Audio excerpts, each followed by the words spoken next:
My mother would shame me having stomach aches until I pooped myself in public. My entire life, my digestive issues were because, quote, you just don't drink enough water, or you're dramatic in acting, when I'd be covered in sweat, guts knotted up, and dizzy from the agony. I was later diagnosed with IBS-M. So as a kid, full of shame, I tried to keep my pain hidden. Messing your pants as a kid was peak humiliation, and in my day we got spankings. We were walking around looking at dishwashers and clothes dryers. The signature warehouse smell made me nauseous. The bubble guts started. I had the tingles and sweats before we even left the house, but was too young to ask to be left home alone. I, even as a kid, gave myself the silent pep talk all people with tummy tantrums do. Not here. Why now? I'm okay. This doesn't hurt. I'm okay. I won't poop myself. Just hold it a few more minutes. I won't poop myself. But we all know that this was all a lie. I was totally going to poop myself if I didn't act fast. But why didn't you ask for the bathroom, OP? Well, because I was a literal child and was tired of being a burden for taking so long to finish a constant non-stop pooping marathon where my butt is an open portal to fiery heck every time we went somewhere. My mother and sister would act so aggressive and aggravated because I would sit in a stall, my insides feeling like they would turn themselves inside out, and I had to listen to put-downs, be humiliated by how it smelled, and just made to feel like I was such a problem because I had a medical condition that my mother never took me to get checked out.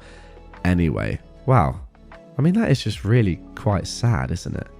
How bad? I mean, I feel terrible for OP. That is just awful. My sister and I decided to play in some of the dioramas until suddenly it became diarrhea. To hide my bubbly guts of doom, I suggested playing hide and seek with my older sister and ran as far away from everyone as I could. I crawled into a cabinet and promptly took a massive, fiery, liquid trash underneath this sink cabinet. It was so forceful I became increasingly anxious it would pool around me. I used my Tuesday underpants to wipe myself and then ran out, leaving my sin to be discovered by someone else. The smell was wretched, but luckily did not follow me. I made my way through the maze of furniture, a young couple looking at a wooden kitchen set. Images flashed before my eyes of them walking a little further and discovering my poo-poo masterpiece. I suddenly became afraid they'd call the police and arrest me. No, I don't know why I thought that, but my kid brain told me it was certain to happen. People don't poop in public, so that means it has to be illegal. I was about to cry from fear, so I hid behind a long row of clothes dryers, pretending to have been hiding in the same spot the entire time, far away from the trash closet. Soon, my ma came to scold my sister and I for playing in the appliances. When we got home, my mother noticed I wasn't wearing underpants. Again. It was an ongoing battle where my ma just thought I didn't wear them, when in reality I was regularly pooping in places and leaving them there. I did wear them, I whined in between tears. My mother continued on her string of complaining and dismissive words. I had to tell her. I pooped myself at ABC Warehouse, I mumbled. My mother stopped. When? When we were playing hide and seek. My mother's face dropped. You could almost see the dots connecting behind her eyes. My tummy hurts all the time, and you yell at me when I need to go to the bathroom, I blurted out. So I had to poop and left my underpants there. The horror, the disgusted, the unbridled fear in my mother's expression both terrified me and somehow relieved me, as I was being heard, that I had a problem. It took me pooping in a cabinet for it to be taken seriously. Some time later, my mother took me to a pediatrician. I was not, in fact, able to control it. I was given a white pill I had to take once a day, and while it helped, I still struggled with IBS-M as an adult. Luckily, I was never arrested for pooping there. What happened to my poop cabinet remains a mystery. I mean, as I said halfway through that one, it's just incredibly sad that it took something as serious as this and as distressing as this for your mum to actually take your problem seriously. Like, maybe you could argue that, well, you know, a lot of children have sort of these issues and your mum maybe thought it was just a growing up thing. I would disagree with that. I think there are enough signs here, and clearly this has been going on for long enough, or had been going on for long enough in your life, that your mum or somebody definitely should have realised this was not just a toddler or a child problem. This was something a lot more serious that you could not control at all. It definitely wasn't like your fault. And being shamed for this is just horrific. It's the problem with having an internal issue rather than an external one. Say, for example, your left hand didn't work. Nobody would sort of be like, oh, come on, just control it better. Just, like, you know, get your fingers to work. Whereas if something's internal and your digestive system isn't working properly, people would just say, well, come on, you can do better than that. Whereas in reality, it's sort of the same thing. I mean, a little bit of a weird analogy there from me. I don't know too many people whose left hands don't work, but I think the point still stands. Anyway, glad that you got it fixed, or that your mum finally decided to take it seriously, but I'm very sad that it took this much, well, effort and this event for her to start taking it seriously. I mean, my family has a lot of, you know, digestive issues. I mean, my system's not the best, to be fair.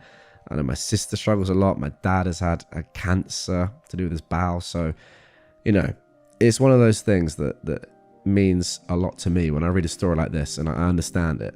It's very sad to see, but again, maybe reading a story like this, me reading a story like this will make people more aware that this sort of stuff does happen and it's as serious, maybe even more serious at times than any external injury or disease. She asked me when I was due. I told her I was 12 years old. For context, this happened when I was around 16 years old.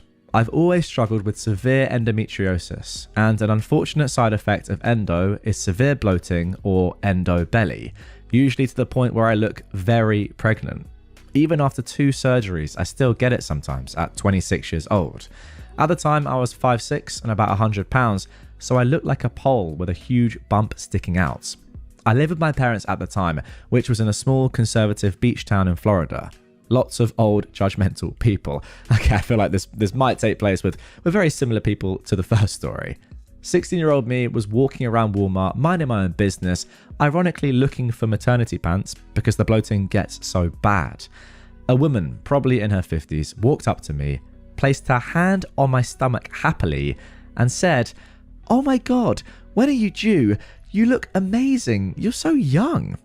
Now, this wasn't the first time I've had someone ask me this question, but it was the first time that someone had the audacity to put their hand on my stomach. I stood there for a second, just shocked, and then said, "Oh, I'm not sure. I'm only 12. My mum knows all that stuff about pregnancy." She immediately turned pale, took 3 steps back, and let out a nervous chuckle. I just stared at her, smiling, holding my stomach, as she mumbled something under her breath and walked away.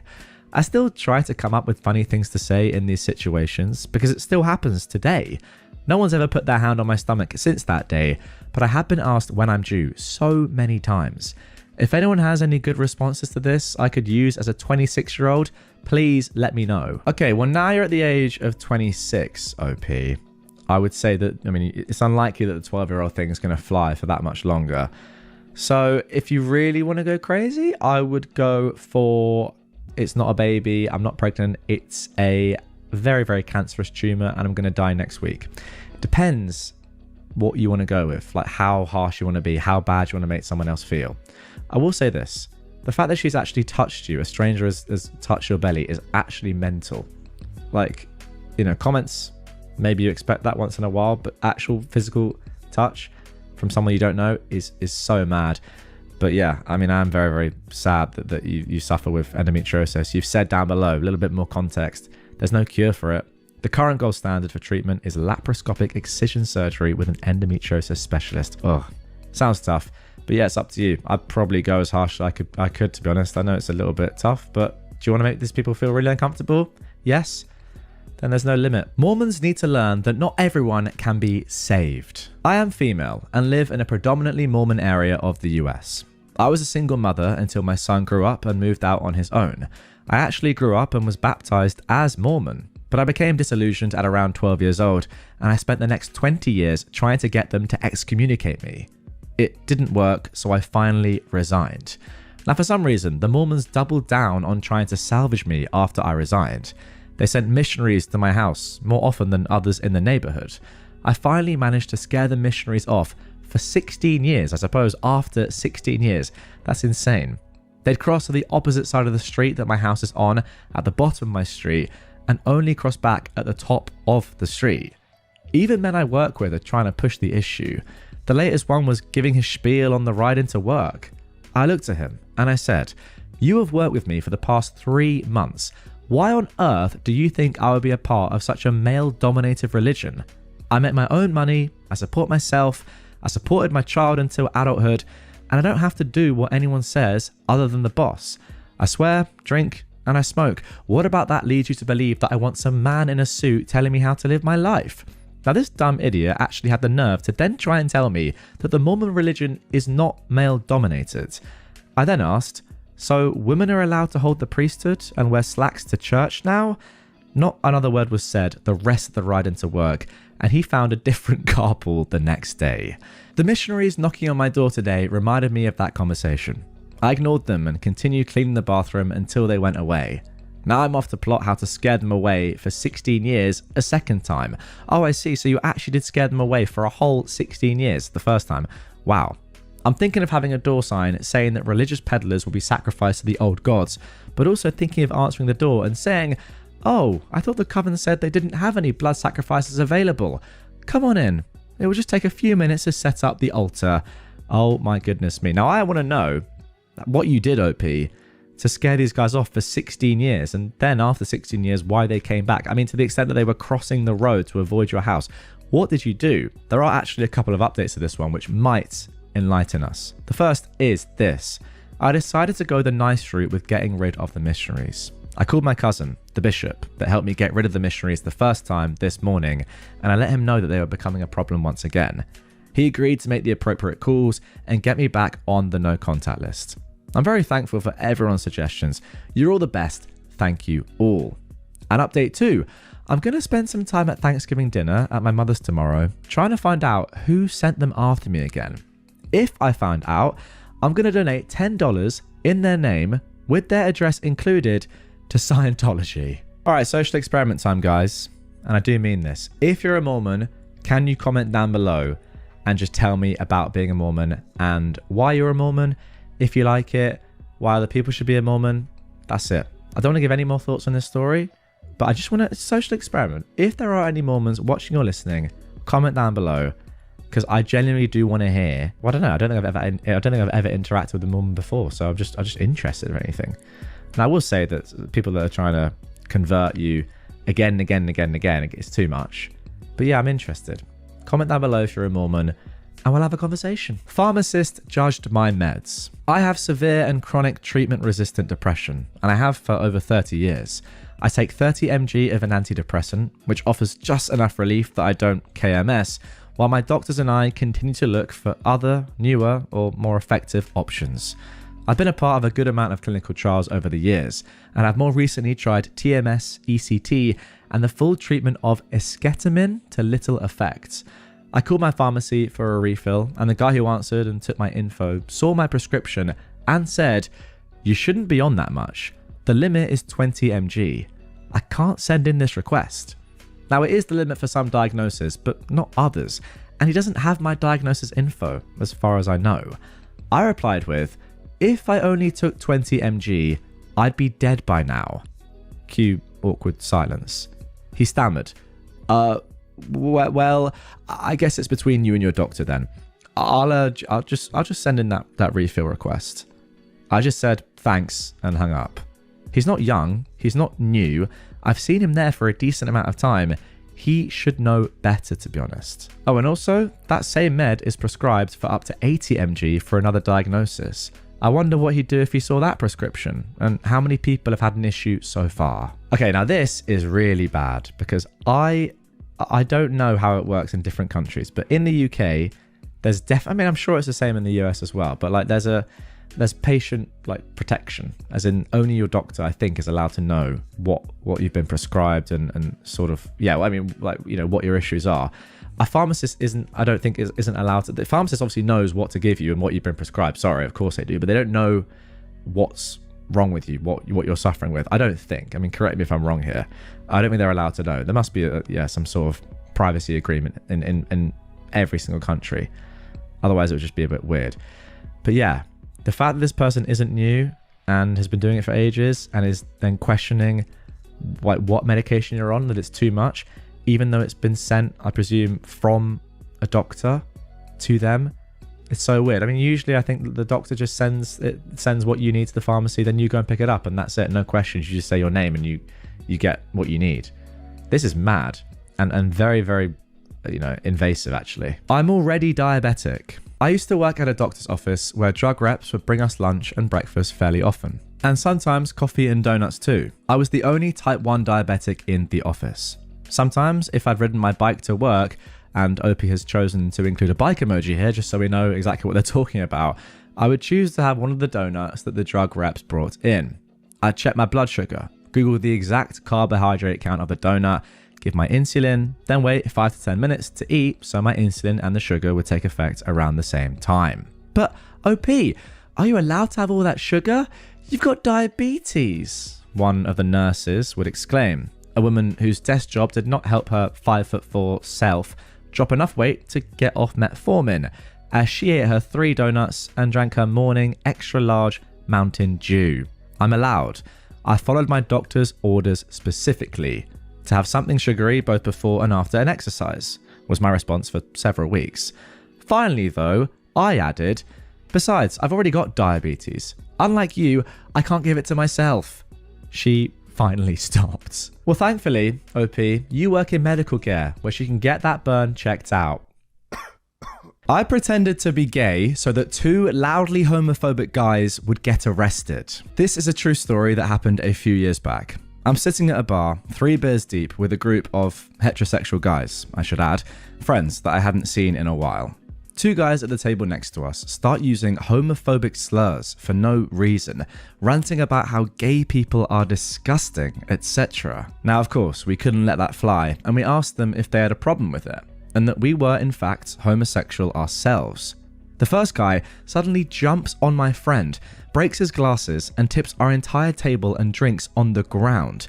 To this day, we believe they were on some kind of drug, as they had a truly weird and aggressive behavior. The bartender, a 6-foot-tall metal guy with a beard, arrives at the scene to hear, "This guy just jumped us because we are gay."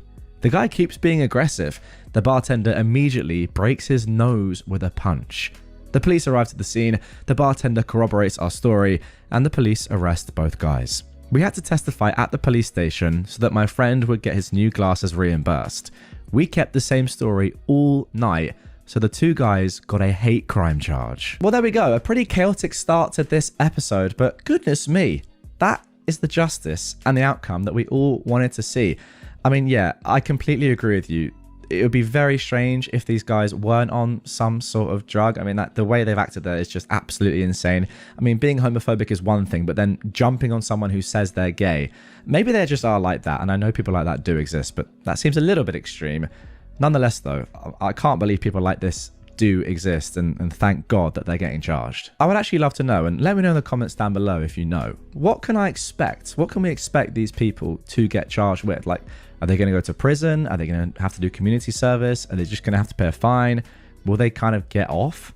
I have no idea. Let me know if you know in the comments down below. Whatever the punishment is, it should be worse. Let's move on. Made my racist co-worker uncomfortable after he made a joke? Oh well, I am a 23-year-old woman and I've been at my job for about a year. I'm one of the youngest in my department and one of the few women of my background. I usually ignore workplace banter, but one co-worker, Stephen, who is 34, has a habit of making subtle comments that don't sit right with me. At first, it was small things. He'd ask where I'm really from, or joke about how I must be great at handling spicy food. I never made a big deal out of it. But last week at lunch, he decides that apparently I am lucky they probably needed to hit their diversity quota. I'm guessing he always does this sort of thing, because everyone let out a good old chuckle. I almost hesitated, then I let it go, and I said, maybe, but it's crazy how I got promoted so fast, whilst you've been in the same role for like 10 years? Maybe they have a quota for that too. I'm guessing everyone got uncomfortable because the room went dead silent. You could hear the clock on the wall almost. Stephen looked at me like a kicked dog and said that he was just joking. I didn't really care to hear it, so I just smiled. Later, my manager told me that Stephen felt humiliated and that I should have been more professional. I said, I responded the same way he spoke to me. Yeah, Stephen, feeling humiliated and you should be more professional in the office. Look in the mirror, mate. Go into the gents and look in the mirror. What are we doing here? Stephen said that he was just joking with you. Well, why didn't you just say to him, I'm just joking with you, man. How do you like it? Ridiculous. Absolutely ridiculous. Also, it's not really that he's just joking, is it? Because it's just racist, like, or xenophobic. I don't know exactly what your background is, but I can probably guess from what he's saying about, where are you really from and handling spicy food, that it is just disgustingly racist. So it's not even joking in the first place. It's just racist. Now, if you like stories about racists getting completely destroyed, the next one is one that you're going to love as well. My dad claimed to be Mexican and severely humbled a lady. My mum and dad were at my mum's company Christmas party years back. There were drinks flowing, and in the elevator on their way to gather her things with a few colleagues, a lady started to go on a rant about Mexicans. Little bit of a theme in this one so far. You can imagine what she said, and none of it was flattering. My dad has black hair. He also worked outside very often and was quite tanned still, despite it being winter. Mind you, his heritage is straight up English and Irish, maybe a hint of German. He listens to her rant while the elevator moves, and just before they got off, turns and says, "My dad is Mexican." This lady went dead white and stumbled over herself trying to apologize. She proceeded to apologize to my mother for about 6 months. Every person in the elevator, aside from this lady, knew that my dad was not at all Mexican. Some of them were though, so all of them refrained from telling her that he lied. She ended up leaving the company, believing that she'd mortally offended her co-workers, actually supervisors, if I remember correctly, husband, with her racist ranting. And I hope she thought twice before she opened her mouth again.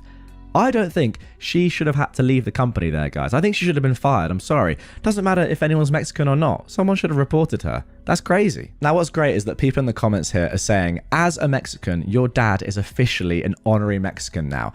So he's doing the God's work, and he is standing up for Mexicans and also just minorities in general that do suffer racist abuse. Just like this, once again, just pure xenophobia. I don't really get why people like this exist, and I'm sorry, I've got to double down. Like, it should not take someone to be a fake Mexican to get this lady to leave the company. And it shouldn't take her to leave the company. Like, anyone in that elevator should have just said, this is what just happened.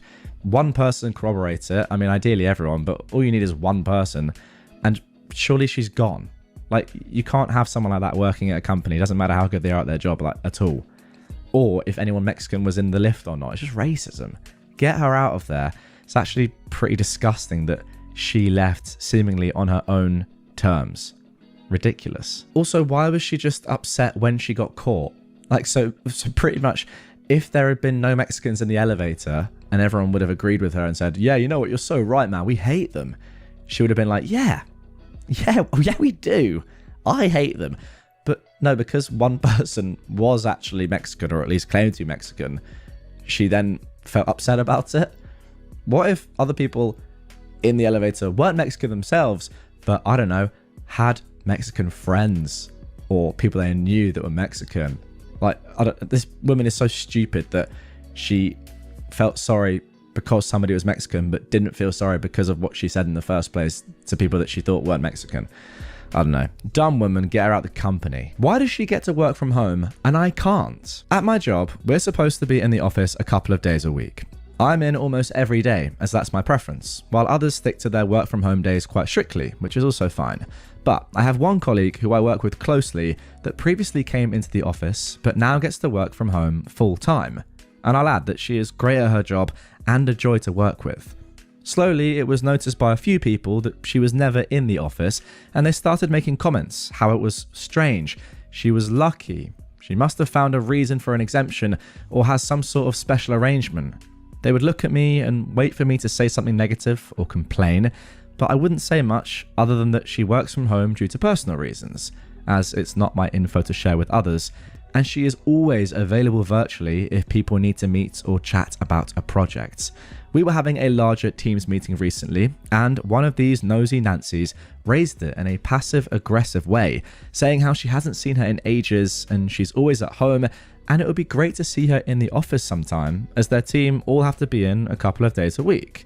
I sat there just sipping my tea, while my co-worker dropped the bomb that her husband has been having seizures due to a rapidly growing brain tumor and he can't be left alone. She went on to add how she wishes she could get out of the house more often, but can't even leave for coffee or groceries unless one of the kids is home, or she can get a friend or family member to stop by, and that the other option was to go on leave, but she felt like it would be a burden to the team and she can still get the work done from home. Let's just say the horrified looks people had and the awkward silence has ensured that hasn't come up since. Yeah, good. That is just what you want to see from this sort of story. People that are just being too nosy, getting it. Now, don't get me wrong. I probably, like at first, if I was a part of this person's team and they were never in and I didn't hear any explanation, I might be like, oh, how come they're not coming in? Like, we got to come in every day. What's going on here? But I feel like after about 1 minute of thinking about it, I'd probably think to myself, oh, yeah, there's probably a reason here that they're not coming in. And especially when someone says it's a personal reason to you, then you definitely do not bring it up. But I mean, look, don't get me wrong. I understand why people would be like, oh, where is she? But then surely you have a conversation and think, something's probably at play here. And then you just do not ask ever and you just leave it be. Ultimately, if she's still employed by the company, still doing her job well, which is amazing given the circumstances, who are you to question what's going on? Or if she just has months of unpaid leave and isn't there. Again, you can't say, oh, it's a disgrace unless you know what's going on isn't something like this. But yeah, I mean, like, I suppose the main point is just chill out and just don't like go meddling when you don't need to. I hope that your co-worker OP and her family are doing better, because what a terrible thing to be going through. Not helped by her colleague saying, where are you? It's unfair. Come into work right now. I'd rather have them safe. Years ago, I was struggling with keeping everyone safe on a trip to town. I had a couple of kids on feet and one in a wheelchair.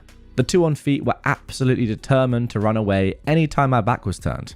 As it happened, there was a pet store right next to the fabric store I needed to go to when one of the kids made a break for it into the parking lot. Instead of heading to the fabric store, I grabbed said child, plopped him on top of the kid in the wheelchair with instructions to not move a muscle, and I headed to the pet store instead. When we got inside, I headed straight to the leash and collar aisle, and I started the process of fitting the two on feet for harnesses and leashes. The kids thought this was a great adventure, and I even let them pick out their own colours. Then here comes some old Bitty with her pocket dog.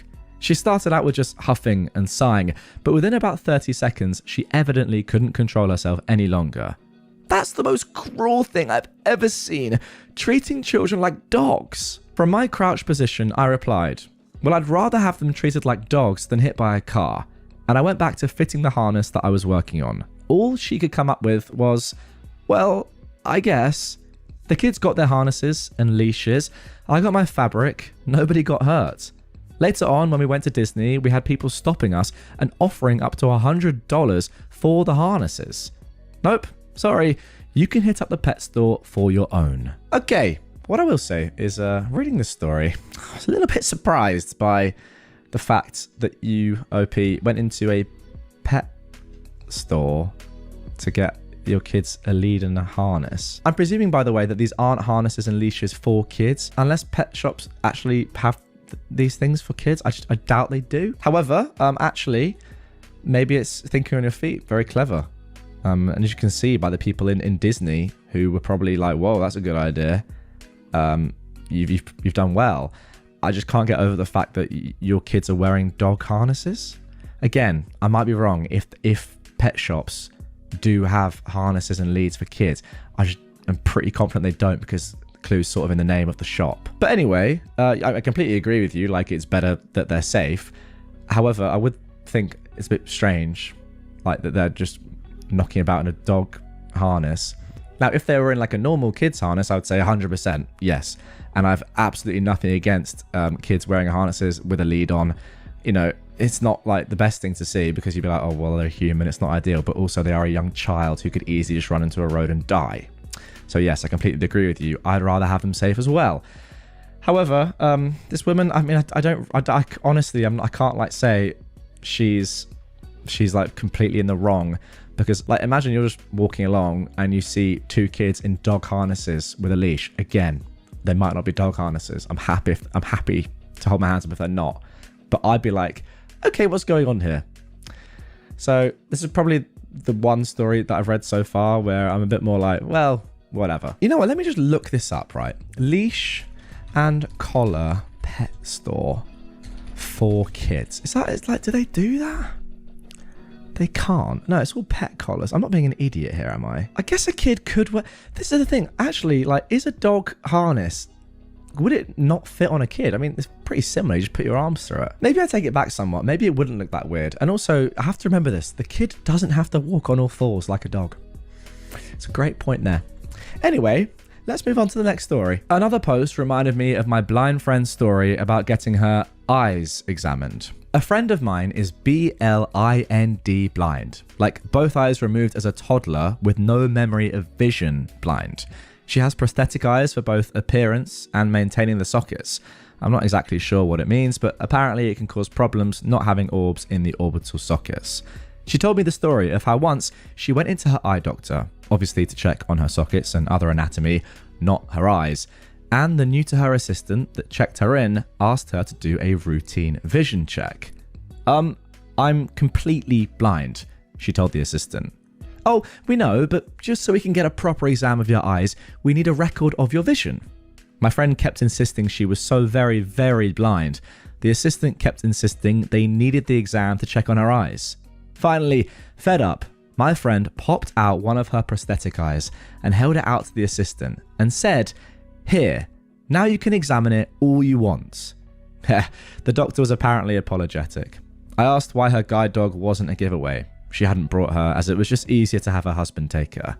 I don't know how her needing the assistant to guide her to the room wasn't a hint, but well, I guess she figured it out eventually. Now this sort of story I do not get at all, because I would feel like as soon as like you go in to an optometrist or whatever they're called, I've forgotten the word, and you check in or whatever and you say, yeah, I've got an appointment, then they ask for your name, and then surely immediately your information comes up with the fact that you are BLIND and you have two prosthetic eyes. So the assistant knows that.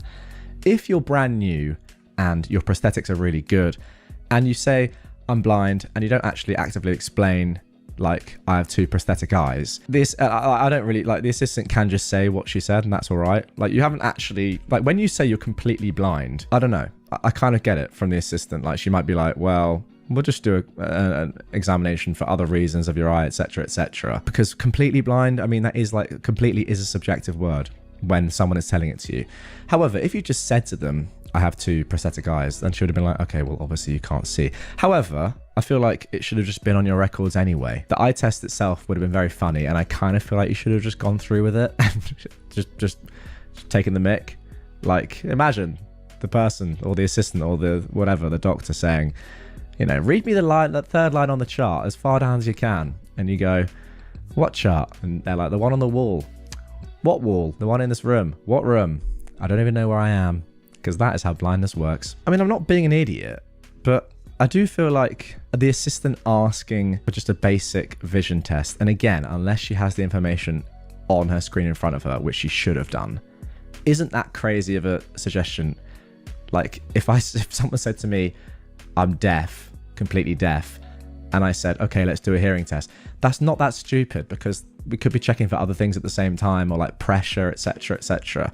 I'm not trying to let the assistant off. I just think that without the information of I have two prosthetic eyes, which you didn't actually say according to this, it's not the most crazy thing ever. I know you guys would disagree with me on that, and that's fine. I just feel like, just say I've got two prosthetic eyes.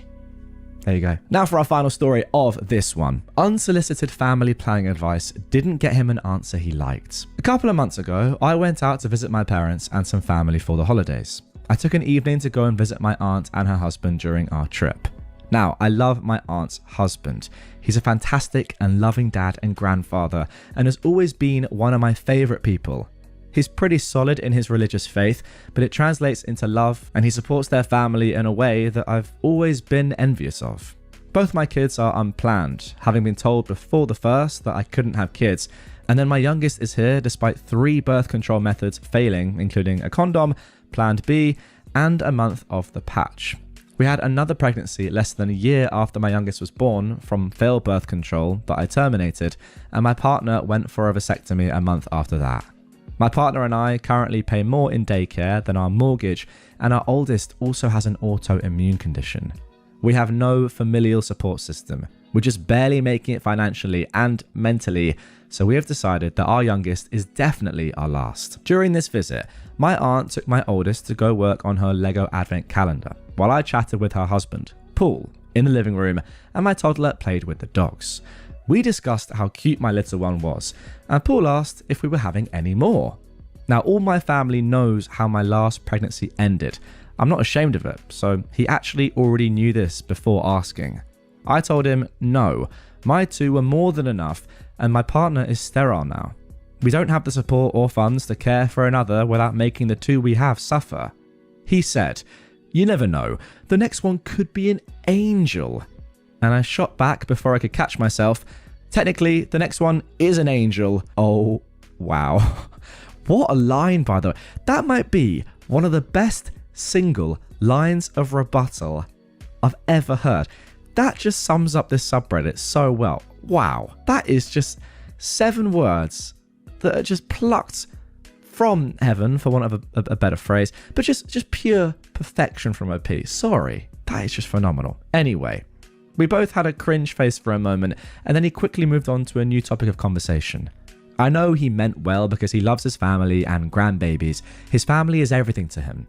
But it's like it didn't click that most people don't have a supportive family, and having kids these days is expensive and exhausting, even with support. Okay, and there we go. What a way to end this one. As I said, one of the most generational lines I've ever read, and I don't use the word generational lightly. Phenomenal stuff. Terrible from Paul, like absolutely terrible. The fact that he knew about you terminating your last pregnancy and still said that is disgusting. But also, I've got to say well done to you, because that is such a sensible decision you've made. Like, so many people, I feel like, do not give the required thought to having a child. And even when they've had a couple of children, they think, okay, I'll go again. And you make such a good point about it affecting your children's lives if you have a third one, because you're not going to make any more money per se. So then 2 into 3, or the money you have for 2 kids is now being split into 3. That's a big difference. And I think if more people acted and thought like this, the world would probably be a better place. I'm not saying to not have kids, by the way. Like, kids are great. I will hopefully have kids myself, and I definitely plan to. But if it's financially going to be extremely challenging to give them the life that they need and deserve, I'm sorry, but you shouldn't do it. And I do think more people should think like that. Fair play to you, OP. Paul, you're a gimp. And I'll catch you when you're older, just like all of you guys. Think twice before you judge someone for vaping. This happened earlier today. I was at work, outside on a smoke break. I vape. One of my co-workers came outside and took it upon herself to start lecturing me. Vaping kills people, right? There's metal and other chemicals in vapes that are so bad for you. You should quit and look to God for guidance. She just kept going on and on about how badly I should quit. Now, I don't entirely disagree, but I find it rude to just comment on someone else's habits unsolicited like that. So, I responded the best way I knew how. Well, there are a lot worse things I could be doing right now instead of vaping. My mum got me hooked on drugs when I was a young teen, and I've been clean off fentanyl and other hard drugs for about 9 months now. Vaping helps me to do that, so right now it's one day and one thing at a time for me. This is all true, by the way. Her eyes grew so wide and she immediately apologized, saying, "I'm sorry, I didn't know all that. I don't expect people to know, but maybe next time she will think twice before giving unsolicited advice." Okay, wow, there we go. 5 more stories to come in this episode, but firstly, I've got to give my thoughts on this. Look, I get it. She's not wrong, is she? Vaping isn't good for you, and it would be better if nobody in the world did it. And I think OP accepts that fact, right? They're like, I don't actually disagree with her. Yeah, I accept it's bad for me. However, to do that to someone that you don't know, although maybe she does know you because it's one of your co-workers. I don't know. It's a weird one. Obviously, you're not good friends, clearly. And she can't know that much about you. But yeah, to say that to one of your co-workers without knowing what's going on in their life, because clearly she doesn't know, It's very, very poor. But yeah, I'm glad you told her the truth and put her back in her box. Now for our next Traumatize Them Back post. That was my son. I just recently lost my son to police gunfire. Every day I have what I call murder tourists drive by the house since the media exposed the address. I've had a couple of situations where I'll walk up to a parked car and ask what they needed. They will ask if I know anything about the shooting. I look at them and say, that was my son. The look is priceless. I'm literally watching the blood drain from their faces. The best instance was when a friend and his wife were over. We are sitting in the carport. Two Karens in a golf cart drive by, rubbernecking. They circle around and pull up to us. Can you tell us anything about the shooting? My friend jumped up like a mama bear. I tried to stop her, but she walked very quickly over to them and scolded them. I couldn't hear everything, but what I did hear, and I'm probably paraphrasing here, was, we just wanted to know what happened. Well, you don't need to know, do you? I love my friends. Well, that's one of the saddest posts that I've read from this subreddit. Fair play to you for doing so well here. I just want to also mention what OP left in the comments down below. I'll put it up on screen right now. They say, also I will say that I've never seen such an outpouring of love and support from neighbours, some of whom I've never met before. For every murder tourist, there are 3 people opening up their hearts to me. There are good people.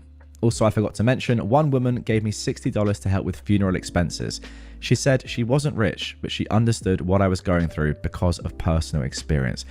That's awful. I mean, a truly awful thing to happen to you. I guess that you are traumatizing these people back, but I can't even really talk about that because it's so unimportant compared to what's happened to you. I think the thing that I would say is murder tourism. Like, is that really a thing? You see a shooting on the news, you know the address, you go to that location and you're asking questions to local people.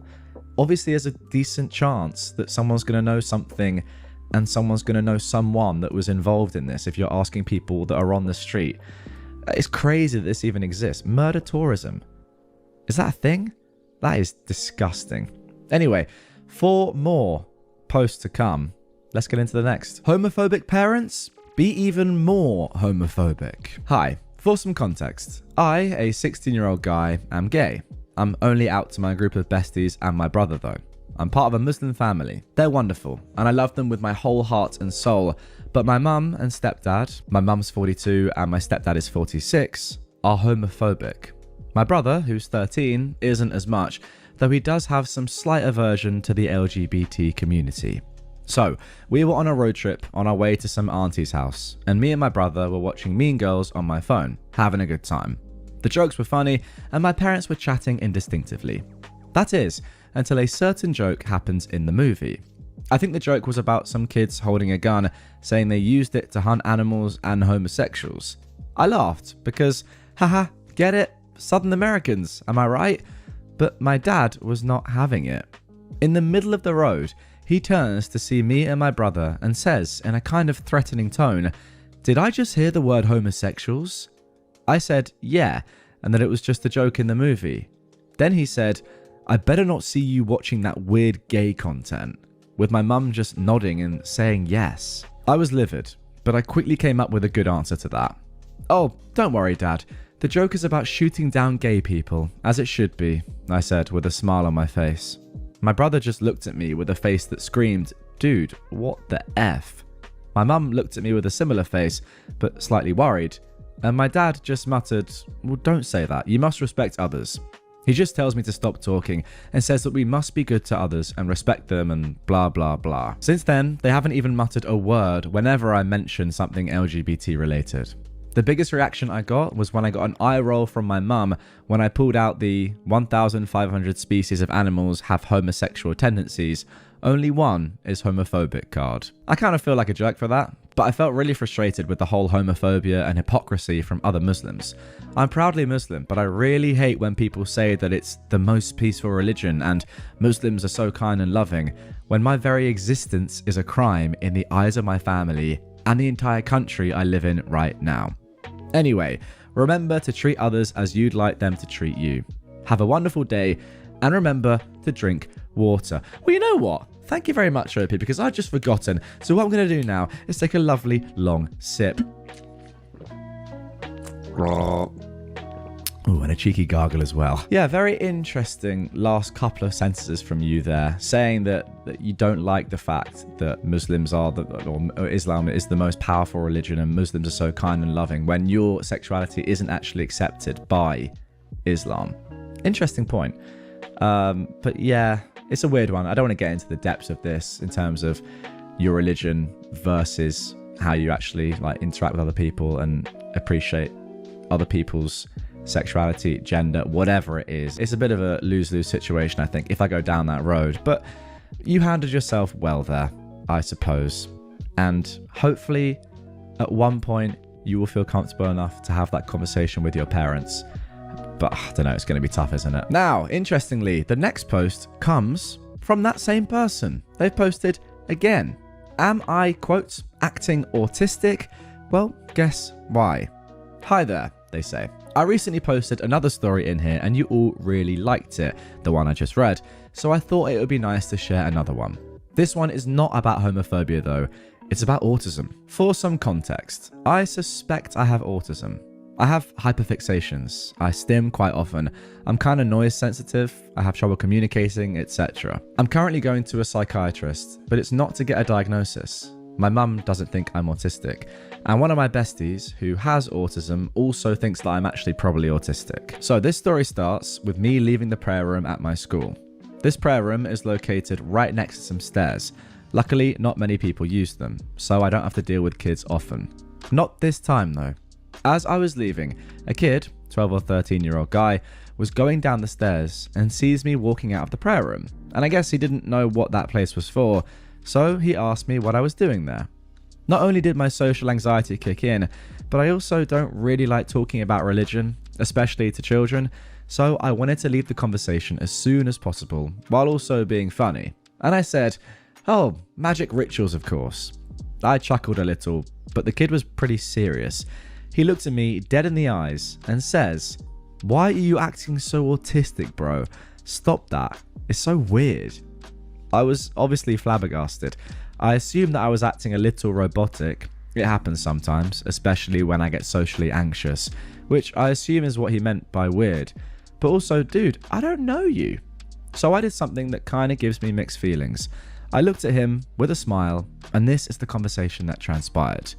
"Make a wild guess," I said. "What?" "Well, you asked why I'm acting so autistic, so make a wild guess as to why." His face goes from, "What does that even mean?" to, wait, no, to, "Oh, dang," in a couple of seconds. It was priceless. He immediately starts apologizing, and I just tell him to please not talk to me ever again.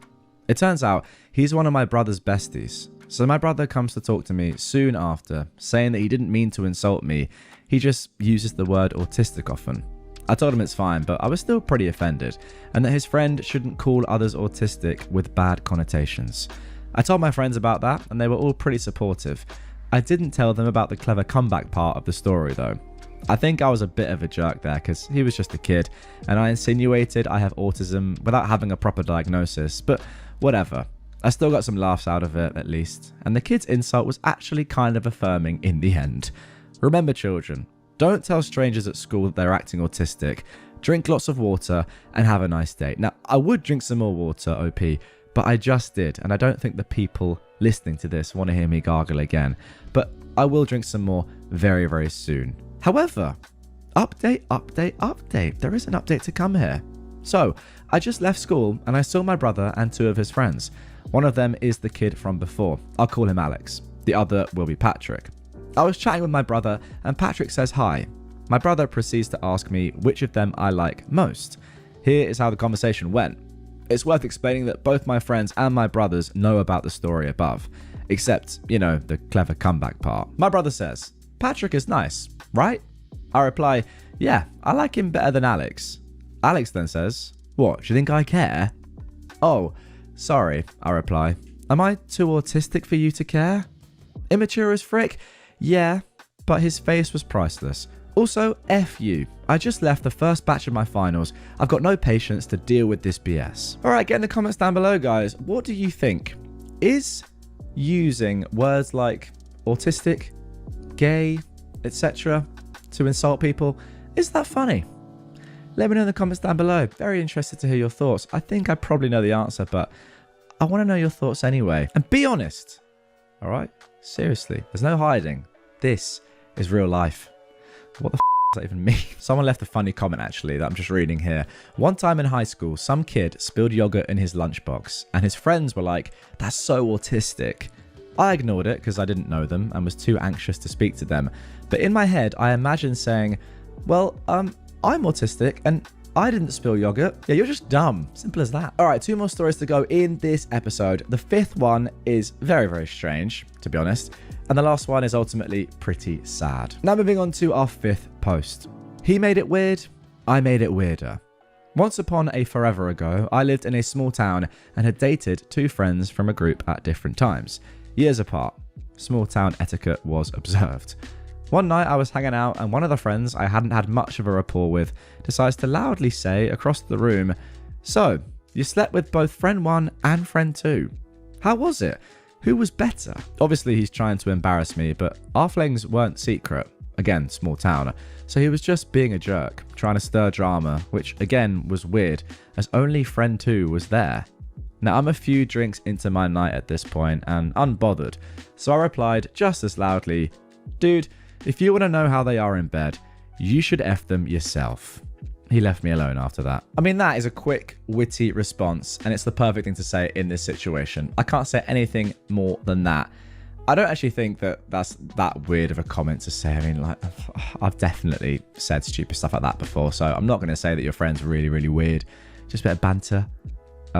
Depends on the way he said it. Like, if he was actually wondering who was better, then that's odd. If he was saying it as a joke and one of the people's in the room just to kind of embarrass them, I think that's pretty funny, personally. But great reply. Really good reply. Put him back in his place. Love it. And now for our final Traumatize Them Back post. You're too old for Superman. For context, me and my grandpa were super close. He was the father I never had, and I was basically his daughter. Whenever my mum thought my dad was getting too rough with me, I would spend days to weeks at a time with my grandparents, and my grandpa was everything to me. I lost him in 2020, and it broke me. So now, 5 years later, me and my mum were going through some of my grandpa's stuff, and we found his old Superman keychain. I wore this keychain on my purse, religiously. One day, while out with friends, this older white woman walked up to me and said, completely unprompted, mind you, she wasn't even a part of our conversation, nor did I or any of my friends know this lady, "You're too old for Superman." I look this woman dead in the eye and say with my best dark humor smile, "Thanks, but that keychain isn't because I'm into DC, it's because it belonged to my grandpa, who's been dead for 5 years now. I almost unalived myself after losing him, but glad to know your opinion on one of the few things I have left of him." Yeah, all that was true. I've tried unaliving myself more than once, and that was one of the worst years of my life, and losing him was the straw that broke the camel's back. The poor lady looked horrified and scurried off. I make dark jokes and laugh about them all the time, so I was kind of shocked that my friends seemed concerned about me. But I guess getting reminded of my dead grandpa and making a joke about it does turn some heads. Oh, there we go. Bit of a sad story to end this episode, but at least you traumatized her very, very well, and you came out of that as the moral victor. But goodness me, imagine hearing that and just, you're like, oh, I was just trying to say you're not a kid anymore. Yeah, you're not allowed to say that to a randomer you don't know. Like, why is it your business? It's a sort of weird thing. I feel like when people get to that sort of elderly state where they sometimes can just like not care anymore, they lose their sort of inhibitions, which I think is a good thing, because they're like, you know what, I'm old, I'm not going to be around for too long, I'm going to live my life the way I want to live it, I'm going to say what I want to say. I respect that. But then you get to situations like this where it's too far and you are getting too nosy in other people's business, and at that point you need to just like settle down. But yeah, interesting thought. Elderly people just knocking about saying what they want. I'm kind of all for it, but when they step over the line, they need to be shut down just like this. That was brilliant. My father-in-law deserved it. Now this one has the tag of epic burn/needs burn cream, so we should be in for a good one to start things off. My SO and I were living together in sin, according to my father-in-law, with another couple as roommates. This is a man who kept changing his religion until he found one that was very patriarchal to suit his ideas. I love my long-suffering mother-in-law and the siblings, one older, one younger. Brendan, about 15 at this point. For several months, he refused to step into our sinful home, berating us for adultery. The only reason for two people to sleep together was for adding children to God's flock, etc. But finally, he came by for tea and to keep up the tirade. He'd been talking about sex/procreation again when I stopped him with a phrase that caught his immediate attention. You know, I said, I really admire you. You do? Oh yeah, just think. I know how much you love your wife, and to think, you haven't touched her in 15 years, not since Brendan was born. That's taken a lot of willpower. He looked at us all sitting there, looking at him, and he shut right up. And actually, he stopped bugging us about it from then on. There we go. Strong start to this episode. Now, with no other stories being read out, that has to go in at number 1, but I reckon there's room for improvement. It's a good burn, but it's what I expect on this subreddit. I wouldn't say it's anything special. Okay, TraumatizeThemBack post number 2. Scammer couldn't hang up fast enough. Another story reminded me of this incident. It's the only time I ever got a scammer to leave me alone. Obligatory context. I was going through a really hard period of time when this took place. Honestly, the worst period of my life. Things are much better for me now, and I have a life I love. I've been plagued by a scammer who seemed to call every 2 hours on my days off. I've been at work this day, but as I was unlocking the door, I heard my phone start going.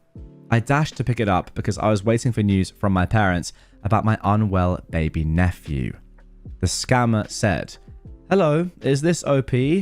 I'd had a terrible day, and the last thing I needed was this scammer calling all evening. I burst into tears and said, "I'm sorry, she passed away last night. Did you know her well?"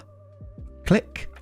I never got another scam call for the whole time I was in that house. Okay, very good. And there's nothing better, I think, than getting revenge on these horrible scammers. I mean, there are YouTube channels out there, which I'm sure you guys know of, that just do genuinely the God's work. They're so good and so funny. And yeah, scam callers, awful. They honestly do not care about how you're doing in life. They prey on the vulnerable. So I'm surprised, actually, that this person actually hung up. Normally, they go after people that are mourning. So, yeah, good stuff.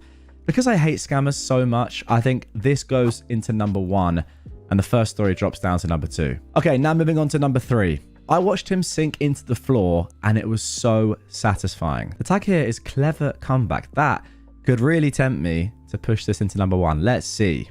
In brackets, women talk. I began menstruating in 7th grade, age 11, still in primary school where I'm from. I had terrible dysmenorrhea, hope I'm pronouncing that correctly, and ovarian cysts. I was in the playground during recess when I was cornered by one teacher, Mr. May. He didn't like me. I was too smart of a girl for him. He began, "I need to talk to you. You're absent way too often. Every month, you miss at least one day." I stood still, with other students stopping to see what was going on. "Every single month," he went on. I stared at him. Honestly, I didn't know what to say, but I was determined not to be embarrassed. I just stared and said, "Yes." And you could see the frown change to a look of horror as the light dawned in his eyes. He turned 3 shades of red. He started to stammer and then stopped and scurried away. I truly believe that minor confrontation gave me the strength to stand up for myself from then on, and I became a very self-assured teenager and adult woman. There we go. Pretty good stuff. I think, to be honest, this story gets let down by the fact that you didn't say to him, "Yes, and I get my period once every month," or something along those lines, or like, "Yeah, and what happens to girls every month," or something like that. I think that would have been more of a burn, although it was implied, and I think he understood what you were saying, but I'm not 100% sure. For that reason, I'm going to put it in 3rd. I just feel like there could have been more of a burn. You could have owned him in front of everyone. I don't know if you owned him enough. Okay, now moving on to number 4. Sailor did what hot sauce could not. I was the recipient of the trauma here. Interesting, okay. In the olden days, when I was a child, sometime last century, around the late 70s, I was a stubborn thumbsucker. The conversation is approximate, by the way. While I remember the event, I can only guess at what was actually said, but I've done my best. Anyway, I mean that quite literally. My thumb was my comfort, and nobody could take it away from me. My parents tried bitterants and Tabasco, and I don't remember what else. I do remember sneaking a glass of water to bed and dunking my thumb in the water to deal with the Tabasco. Nothing they did would stop me. Even social stigma didn't stop me. Looking back, it probably made it worse, as I sought comfort from being ridiculed. That is strange, but fair enough. Then, this happened. I was a Girl Scout brownie at the time, so probably around 6 or 7 years old, and our troop had the opportunity to tour a US Navy vessel. We lined up to go on the ship, carefully crossing the gangplank, under the supervision of one of the sailors standing on the ship side of the approach. As I crossed, thumb securely in my mouth, nervous about the crossing, the sailor helped me onto the ship. And then, "Young lady, if you don't stop sucking your thumb, it's going to fall off." Following my eye roll at him, he held out his hand with only a nub where his thumb was supposed to be. I speak from experience. I suggest you learn from my mistake. Guys, that thumb came out, hand went behind my back, thumb wrapped in a fist as I attempted to protect it, and the thumb sucking never happened again. That is very, very good. I love that from the sailor. I also love the fact that you, OP, are explaining your own trauma that's happened to you. Straight into number 1. That is by far the best one so far. Okay, number 5. It's just a joke? Sure, I'll laugh. So, this was several years ago when I was still in school. 13 or 14 years old, as anxious and awkward as everyone else. Now, I don't know why, but for some reason, a small group of boys in my class had come up with a certain game. In the middle of class, while the teacher was looking at the blackboard, they would reach forward and snap the bra strap of whatever unassuming girl was sitting in front of them, trying to unhook them through their shirts. Several times, I remember girls very quietly asking their seat neighbor to help them fix it, but never speaking up. I very clearly remember the embarrassment I felt when one of them succeeded on me, anxiously excusing myself to go to the bathroom and fix it while they were laughing. I remember asking them to stop the break after that, only to be told not to be a female dog, it's just a joke. Now, something about that word stuck with me. So I waited, and of course, it happened again. But this time, instead of sinking through the floor in shame, I throw my head back and start howling with laughter, startling the heck out of everyone in class, including the boys behind me and my maths teacher. I played in the school theatre. I can get loud. Before anyone can even start to ask questions, I turn around in my seat, smiling sweetly at the jokesters, and announce, again, loud enough for everyone to hear, "What's wrong? I thought unhooking the girls' bras was your joke. Why aren't you laughing?" The teacher, looking at me completely horrified, asked what I was talking about, and I, still playing innocent and naive, happily explained what had been going on while the boys just started looking more and more uncomfortable. When the teacher asked if anyone else had experienced this, several girls raised their hands. The boys got detention, and the school had an assembly on sexual harassment. It was a good day. That is great, because not only have you got some great revenge, you're also teaching not just those boys, but also everyone in your school about, how bad this is. Because these kids aren't very old, are they? I mean, you're 13, 14, you should know better, but still, you're young at that point. You've not fully sort of grasped the world, and you haven't really got your own moral compass yet. Maybe I'm being a little bit too easy on these guys, but at 13 or 14, did I really know what was going on? Did I really know right from wrong? I wouldn't have done this, is what I will say, but I'll give them a little bit of lenience. However, what you did, phenomenal. First of all, just actually really funny as well. Imagine they're shocked. They're like, "What are you laughing at?" Well, you said it was a joke. But yeah, you've told everyone else in that class as well to stand up for themselves, because imagine if everyone just kept quiet. And look, don't get me wrong, I don't really blame the girls for keeping quiet. It's a terrible thing that's happening to them, and it's obviously extremely uncomfortable. But you took one for the team, you stuck your neck out, and yeah, I can tell you're a drama kid, because I would not have the courage to do that. So fair play. Well done to you. Now, the question is, where does it rank? You know what? I think because of the education that you've sort of caused by doing this, the fact that you've caused an assembly on sexual harassment by doing this, it goes up to number 1 for me. Look, the sailor one was great, but ultimately it was just a girl sucking her thumb. This is teaching boys not to do this because it's extremely serious and is sexual harassment.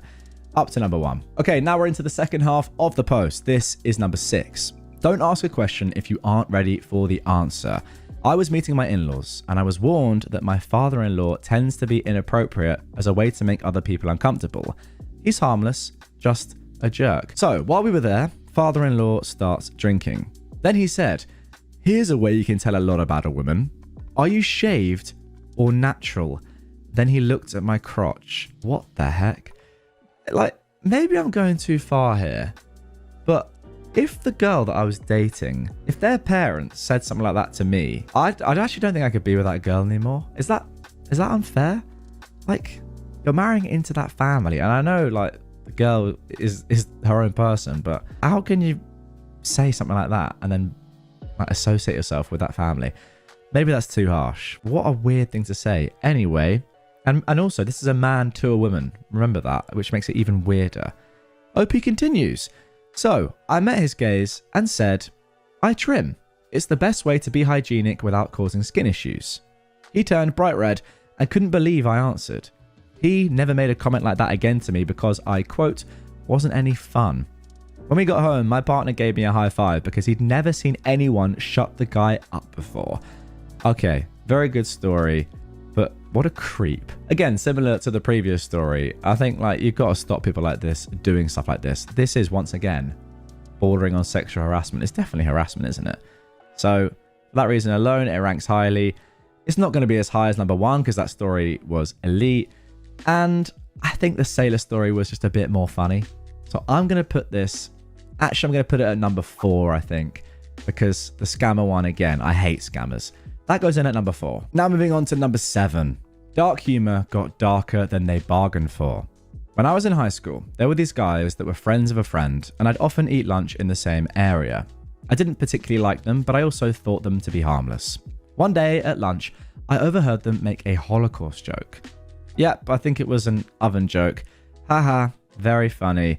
Sarcastic, of course. I turned to them very calmly and I asked them to confirm that they were making a joke. The jerks had no shame.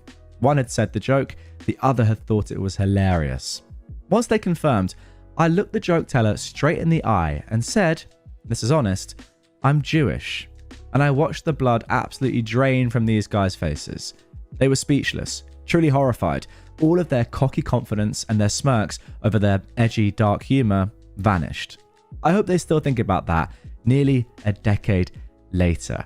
How stupid are you to make a joke like this in public with other people around that obviously could very well be Jewish? Not that it matters, by the way. I mean, it's still a terrible joke. Even if other people around you were German or not involved at all, not in any way sort of related, like, you know what I mean? It's not funny.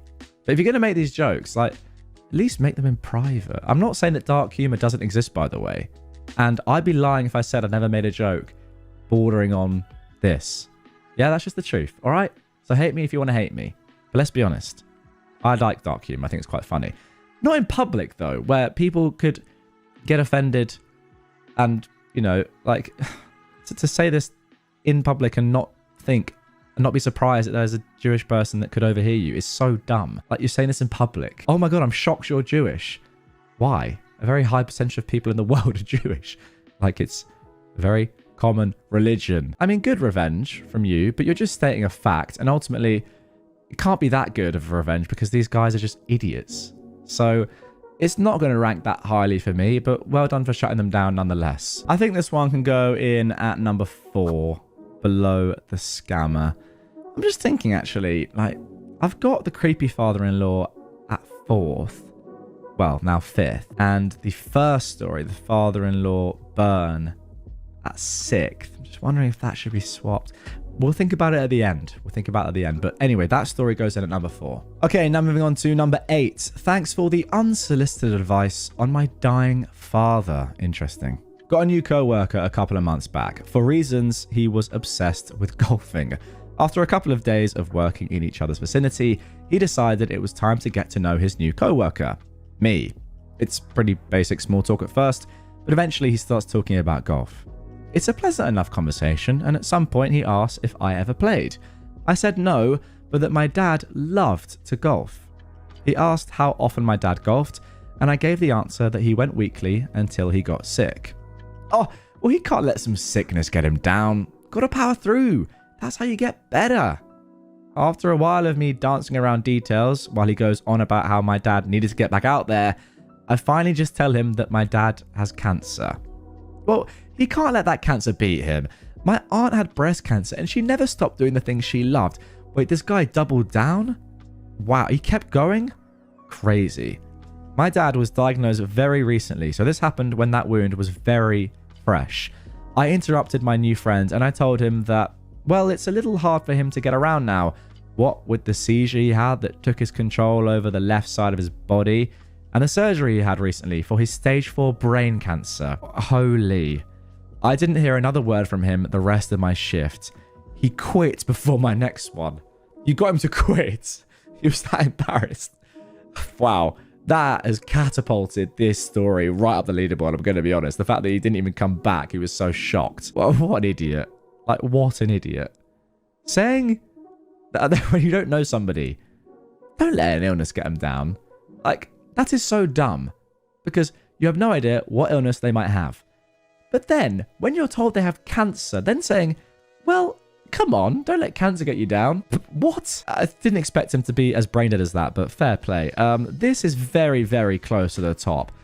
Where does this go? Where does this go? Oh, it's so high. I think it's going to go second. I really like the harassment story. I really do. Because there's something about like teenage boys just learning early on from a shock not to do terrible things like they were doing. But this guy, I mean, he's already gone. Like, he's working now. He's an idiot. You did get him to quit as well. It's close. Also, my dad had cancer last year. Editor Steve-O, who's editing this video right now, his mum sadly passed away from cancer, which is obviously horrible. Two of my best mates currently are cycling from the top of Scotland to as far as you can go down the country to the very, very most southern westerly point of England to raise money for one of their dads who also died a couple of years ago now. Maybe it was a couple of years ago, of the same cancer that my dad had. So all that being said, I don't know, maybe this should be number one. It's close. It's very, very close. I'm gonna put it at number 2 though, not because of it's not serious, not as serious as the harassment thing. I think just the revenge was more courageous and like out there in the harassment story than this one, but this was still very, very good, and the fact that he quit is so elite. Okay, now moving on to our penultimate story. When will I have kids? I'll tell you when. This was about 10 years ago when this happened. I was in my late 20s. We were coming out of the first recession, and I barely had a PLA, let alone a plan for my life. No idea what a PLA is. I'm going to guess, before I look it up, a pretty loose anus. That's called thinking on the spot. Since the age of 18, I've always been asked when I was going to have kids or if I was pregnant yet. No idea why people were so obsessed with my reproductive organs, but go off, queen. My mum was the worst. Every conversation I would have with her, she would ask, but not because she wanted grandkids, but actually because, according to her, she regretted having kids, and not having them is the greatest thing ever. Did I mention that I'm the second oldest of 5? Okay, surely after like the first couple, you're like, well, I actually don't really like this, I'm going to stop. You don't then go on to have 3 more and be like, okay, maybe the 5th one is where it's all going to turn around. I'm going to love all my kids. No, try for a 6th. You never know. All right, enough backstory about my mum, because she is mainly the reason why this happened. She always bragged to her friends that she wasn't a grandmother and none of her kids have kids. Her friends would ask if there was a medical reason why we didn't have kids and things like that, but she was giddy to tell them no. She also would tell them to ask us when they see us why we don't have kids. What a weird lady. One of her friends, Diane, decides to ask me one day when I stopped to see my mum, and she was there. I said the normal, well, now's not a good time. We're not thinking about that now, or we can't afford it at the moment. I tried every which way to let her know that I wasn't trying to have kids. and to steer the conversation in another direction, but she wouldn't give up. I finally said, when I stop swallowing is when I'll start having kids. And that shut her right up. My mum laughed her butt off, but she stopped telling her friends or asking me why I don't have kids. Win-win. Wow, a little bit graphic there, but I think that's just a classic Traumatize Them Back post. Getting very annoyed by your mum just spouting a load of rubbish for years and just saying, I'm sick of this. I've been pushed to the end. I've got to try something drastic to get this to stop. And that was definitely drastic. As for rating it, this was just a pretty standard story, I reckon. I think this probably goes in at, what, number 8?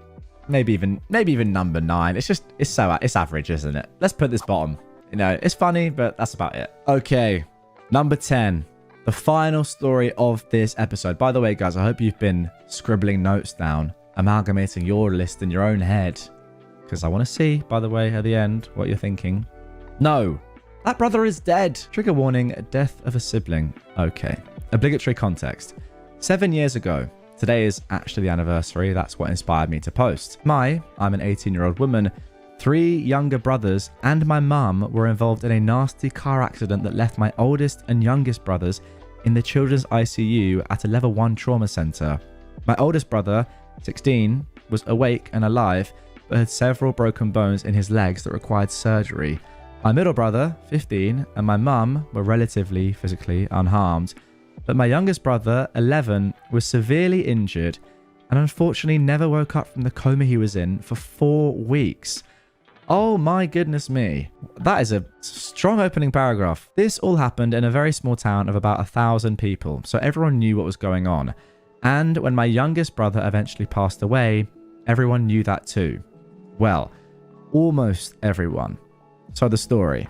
Several weeks after he passed, my oldest brother and I went out to the local Hobby Lobby for whatever reason. We were walking through the aisles when the mum of one of the girls I was in high school with came up to us. The dialogue is as follows. She said, "Oh my goodness, OP, I'm so glad that your brother isn't brain dead anymore and is up and walking around." I said, "That brother died. This is the other one." Crickets. "Oh my god, I'm so sorry." Random lady turns beet red and practically sprints away. I know she had good intentions, but my goodness, it isn't as good of a story as some of the others on this sub, but I giggle whenever I think about the absurdity. That time in my life was crazy enough as is, and sometimes you just gotta laugh when you feel like crying. And there we go. That was number 10. Again, I feel like not much of a put down, really, just saying the truth. But the truth sometimes is all you need to say. And the fact that she said the word brain dead is like so bad. Yeah, I'm not quite sure where I'm going to rank this. I'm not sure it's going to rank as highly as some of the other stories in this episode. In fact, it definitely isn't going to. It might split the father-in-laws. It really might split the father-in-laws. This was a good burn, it was, but that's about all it was. How do I rank this? I mean, this is more clever, which I love. The last one, number 10, is just more like, well, no, my brother actually died. But that is more hard-hitting. So I'm gonna split. That's what I'm gonna do. I'm gonna split the father-in-laws, and this story, number 10, is gonna go in at number 7, and that is going to complete our list. Okay, so that is the end of this episode. Let's just go over my list from bottom to top and yeah, see if I want to change anything. Number 10, we've got swallowing. Now, that was very funny, but that's probably about all it was. I think it's all right there, to be fair. Number 9, we've got the teacher. I don't really understand how that guy, obviously girls will be going through puberty around that sort of age, and that, you know, sometimes menstruating can be extremely hard on the body. Like, how do you not that? Surely you're taught about this as a man in a school with girls. Idiotic. But yeah, number 9, I'm happy with that. Number 8, father-in-law burn. It was good. It was clever, as I just said, but you know, it wasn't special. 7, brain dead. I'm happy with that there.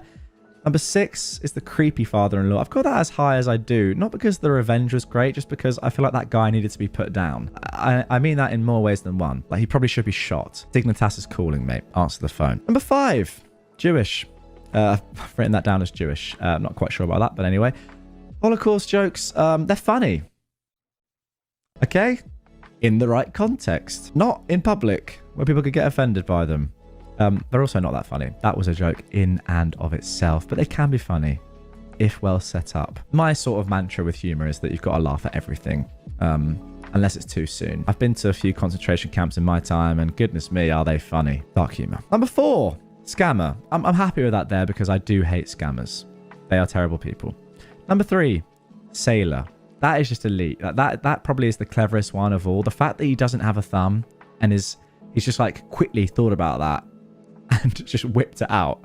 Obviously, he hasn't lost his thumb from sucking it, unless he has. And then if that was the case, then it wouldn't be that clever. It would just be quite sad, and you'd have to admire his sucking ability. Was he gay? It's important context that I'd love to know. Number 2, cancer. I think it's got to be as high as that. Very, very serious. And yeah, you can't have people just doubling down on the fact that your dad's ill and therefore can't play golf, and actually know he should play golf. The fact that he quit his job as well, phenomenal. And number 1, harassment, because the balls, ironically, that it takes of you, OP, that girl, to do what you did in your full classroom and cause a full-on assembly about sexual harassment is just elite. Definitely number 1. And that concludes my list. What do you guys think? Let me know in the comments down below. Do you agree with me? Do you not? I actually really enjoyed that video. I might do this again in future, because when you have quite a few short posts, I can't just really like read them all and not rank them.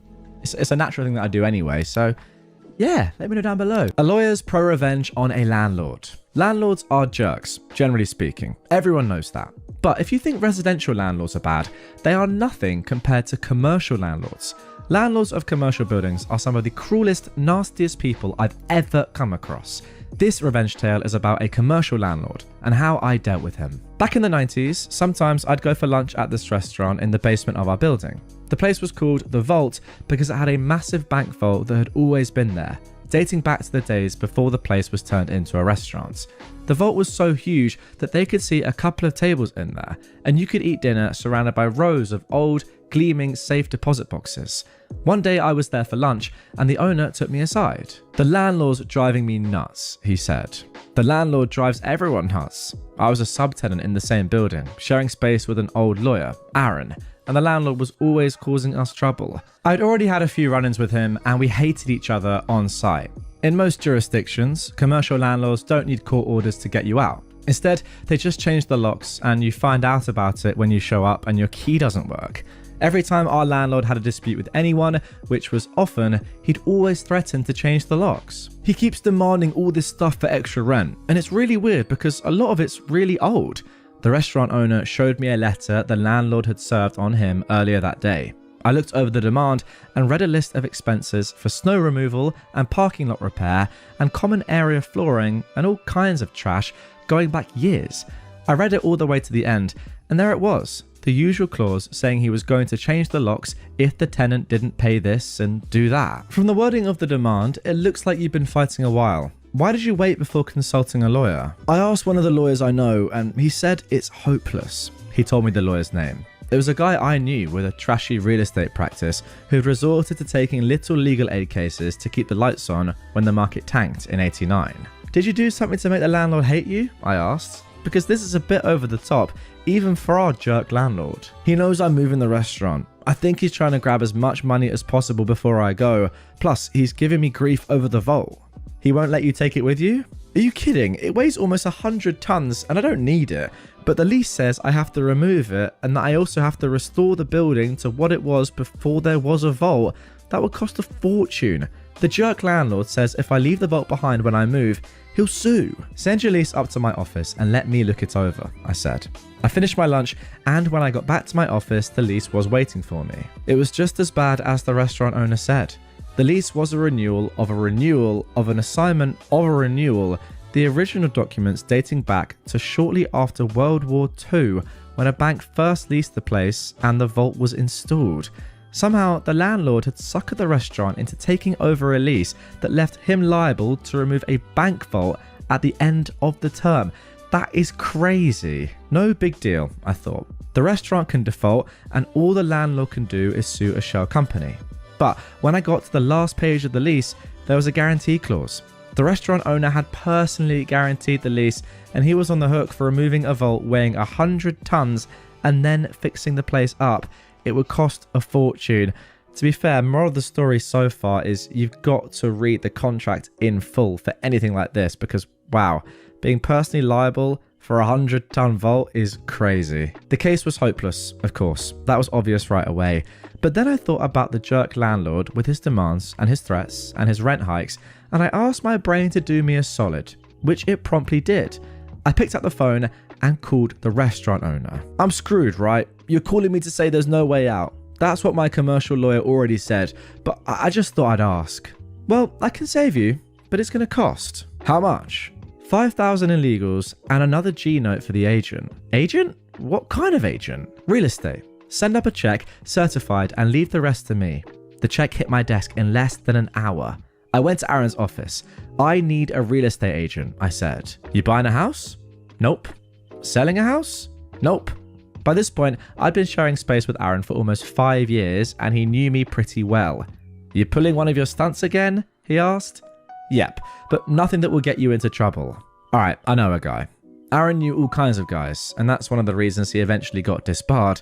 But he knew a guy, and he gave me the agent's name and number, and the next day I paid the agent a visit. I told him what I needed, and we agreed to terms. I gave him some papers and the cash for his fee. A few days later, I was again at the vault for lunch. The owner saw me walk in and greeted me himself. The landlord's here, he said. Why? For lunch, and to be a jerk. Let's sit in the vault room so I don't have to look at his face. He took me to the vault room, and with the door almost completely closed, we had a consultation while we ate pasta and drank red wine. That's pretty elite, by the way, I've got to say. Imagine that. Sitting in a vault, having pasta, drinking red wine. That's like movie scene right there, but I guess the circumstances aren't great, to be honest. So I said, we're making demand on the landlord, munching on spaghetti carbonara. Demand? What are we demanding? I pulled a document out of my briefcase and passed it to him while I sipped my wine. We're demanding that the jerk landlord release all the restaurant equipment, all the fixtures, the ovens, the freezers, the ventilation, everything you need to run a restaurant. The lease exempts all that stuff. He can't stop me taking what I want. The only thing that matters is the vault, and of course, I don't want that. But I shook my head. You need the vault, I said. And we're demanding that he release the bank vault as well. We're insisting that he let you take it out within 7 business days. You think you can beat the landlord with reverse psychology? You think if you treat him like a 2-year-old, you can manipulate him into doing what you want? Well, we'll find out soon enough. He's had the demand for a couple of days now. The restaurant owner dropped his wine glass and it shattered on the marble floor. You already gave it to him, he said.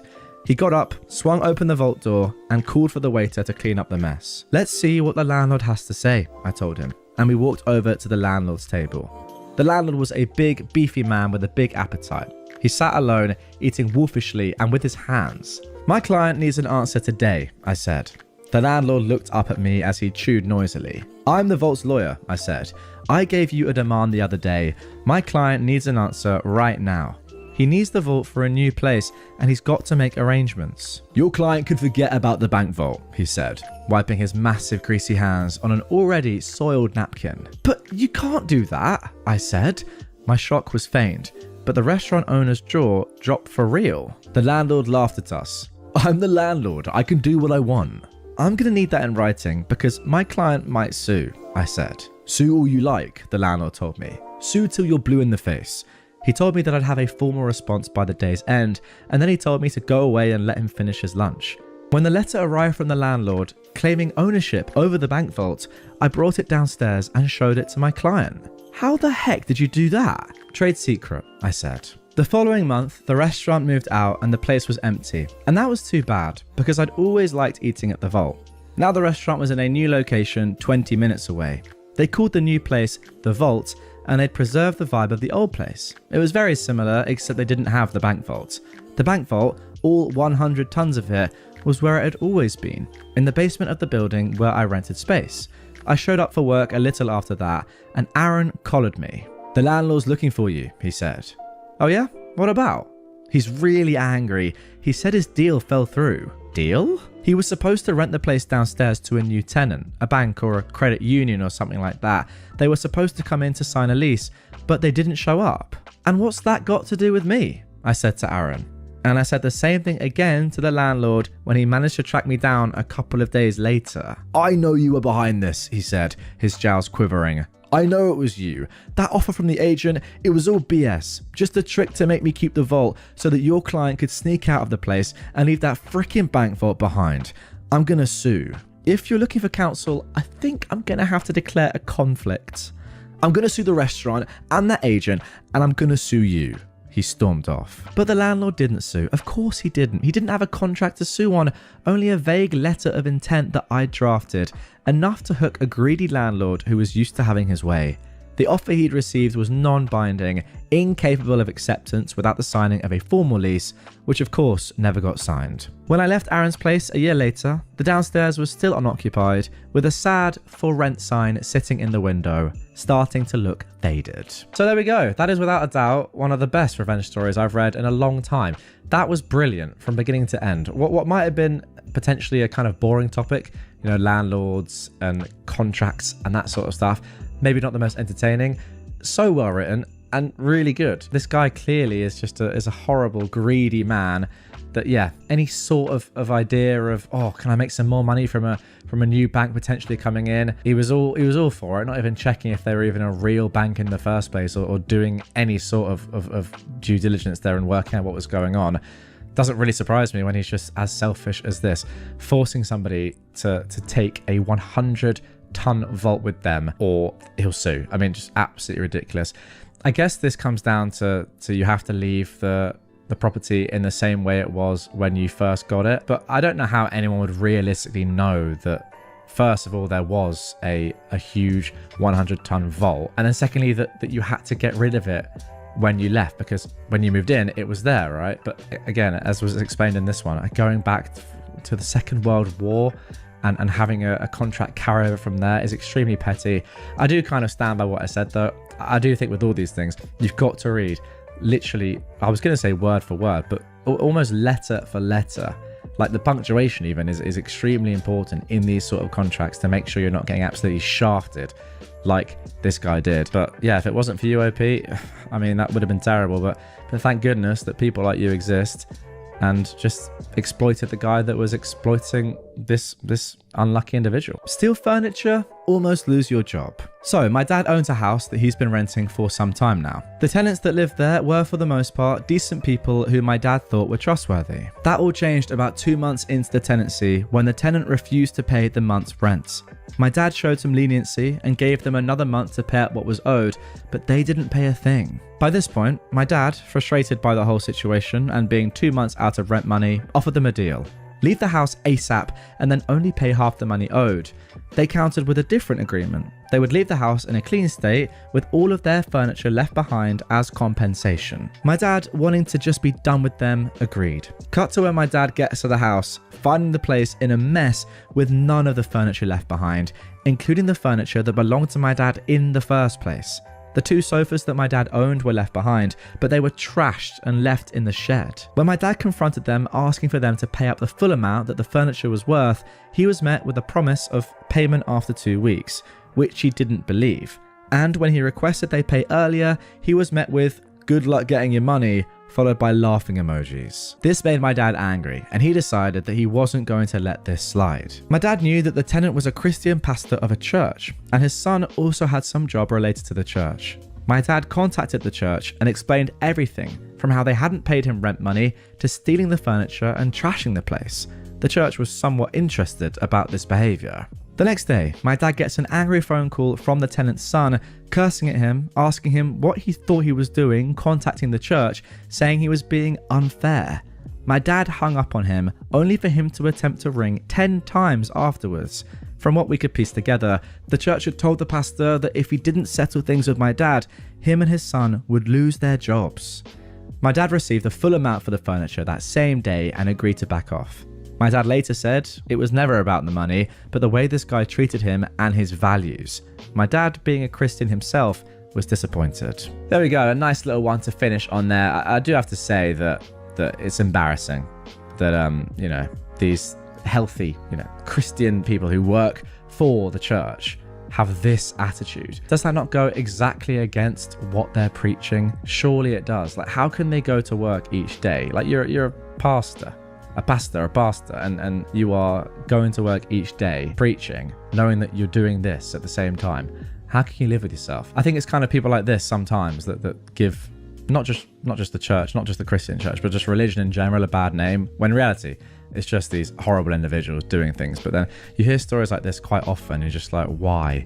How can somebody be in this position and do something like this? But I guess it happens all over the world in every single sector. But yeah, normally, like, I thought that the church would usually pay for their residents, but I don't know.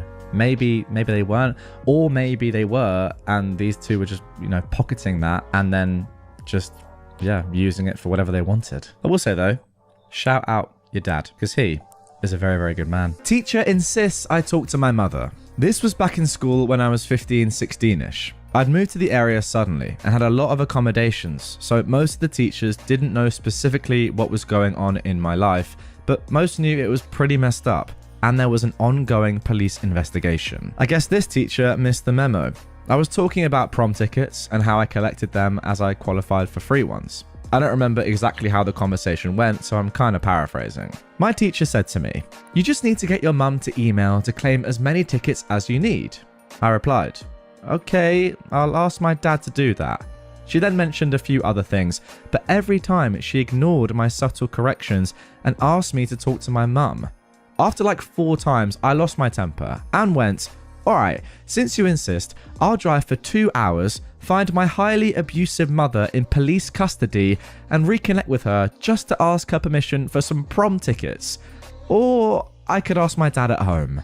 She just went completely silent, and a couple of nearby teachers gave her judgmental looks, and I walked away. Teachers should honestly know better than to assume all kids have parents, especially both. There was another time, like a month after I moved, where we had an English class assignment to read and write poems about our mother.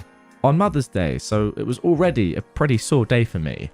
I just left. Should have written some poems about how she beat me for laughing wrong to teach them not to do that sort of trash. Yeah, that is extremely poor from that teacher. I mean, it's just one of those things. If you are a teacher and you have a classroom full of children, surely you shouldn't be talking generally about these sort of things. I mean, look, maybe you can, but on the whole, you've got to be so careful, because who knows what you might say that could horribly upset someone. I mean, you don't know.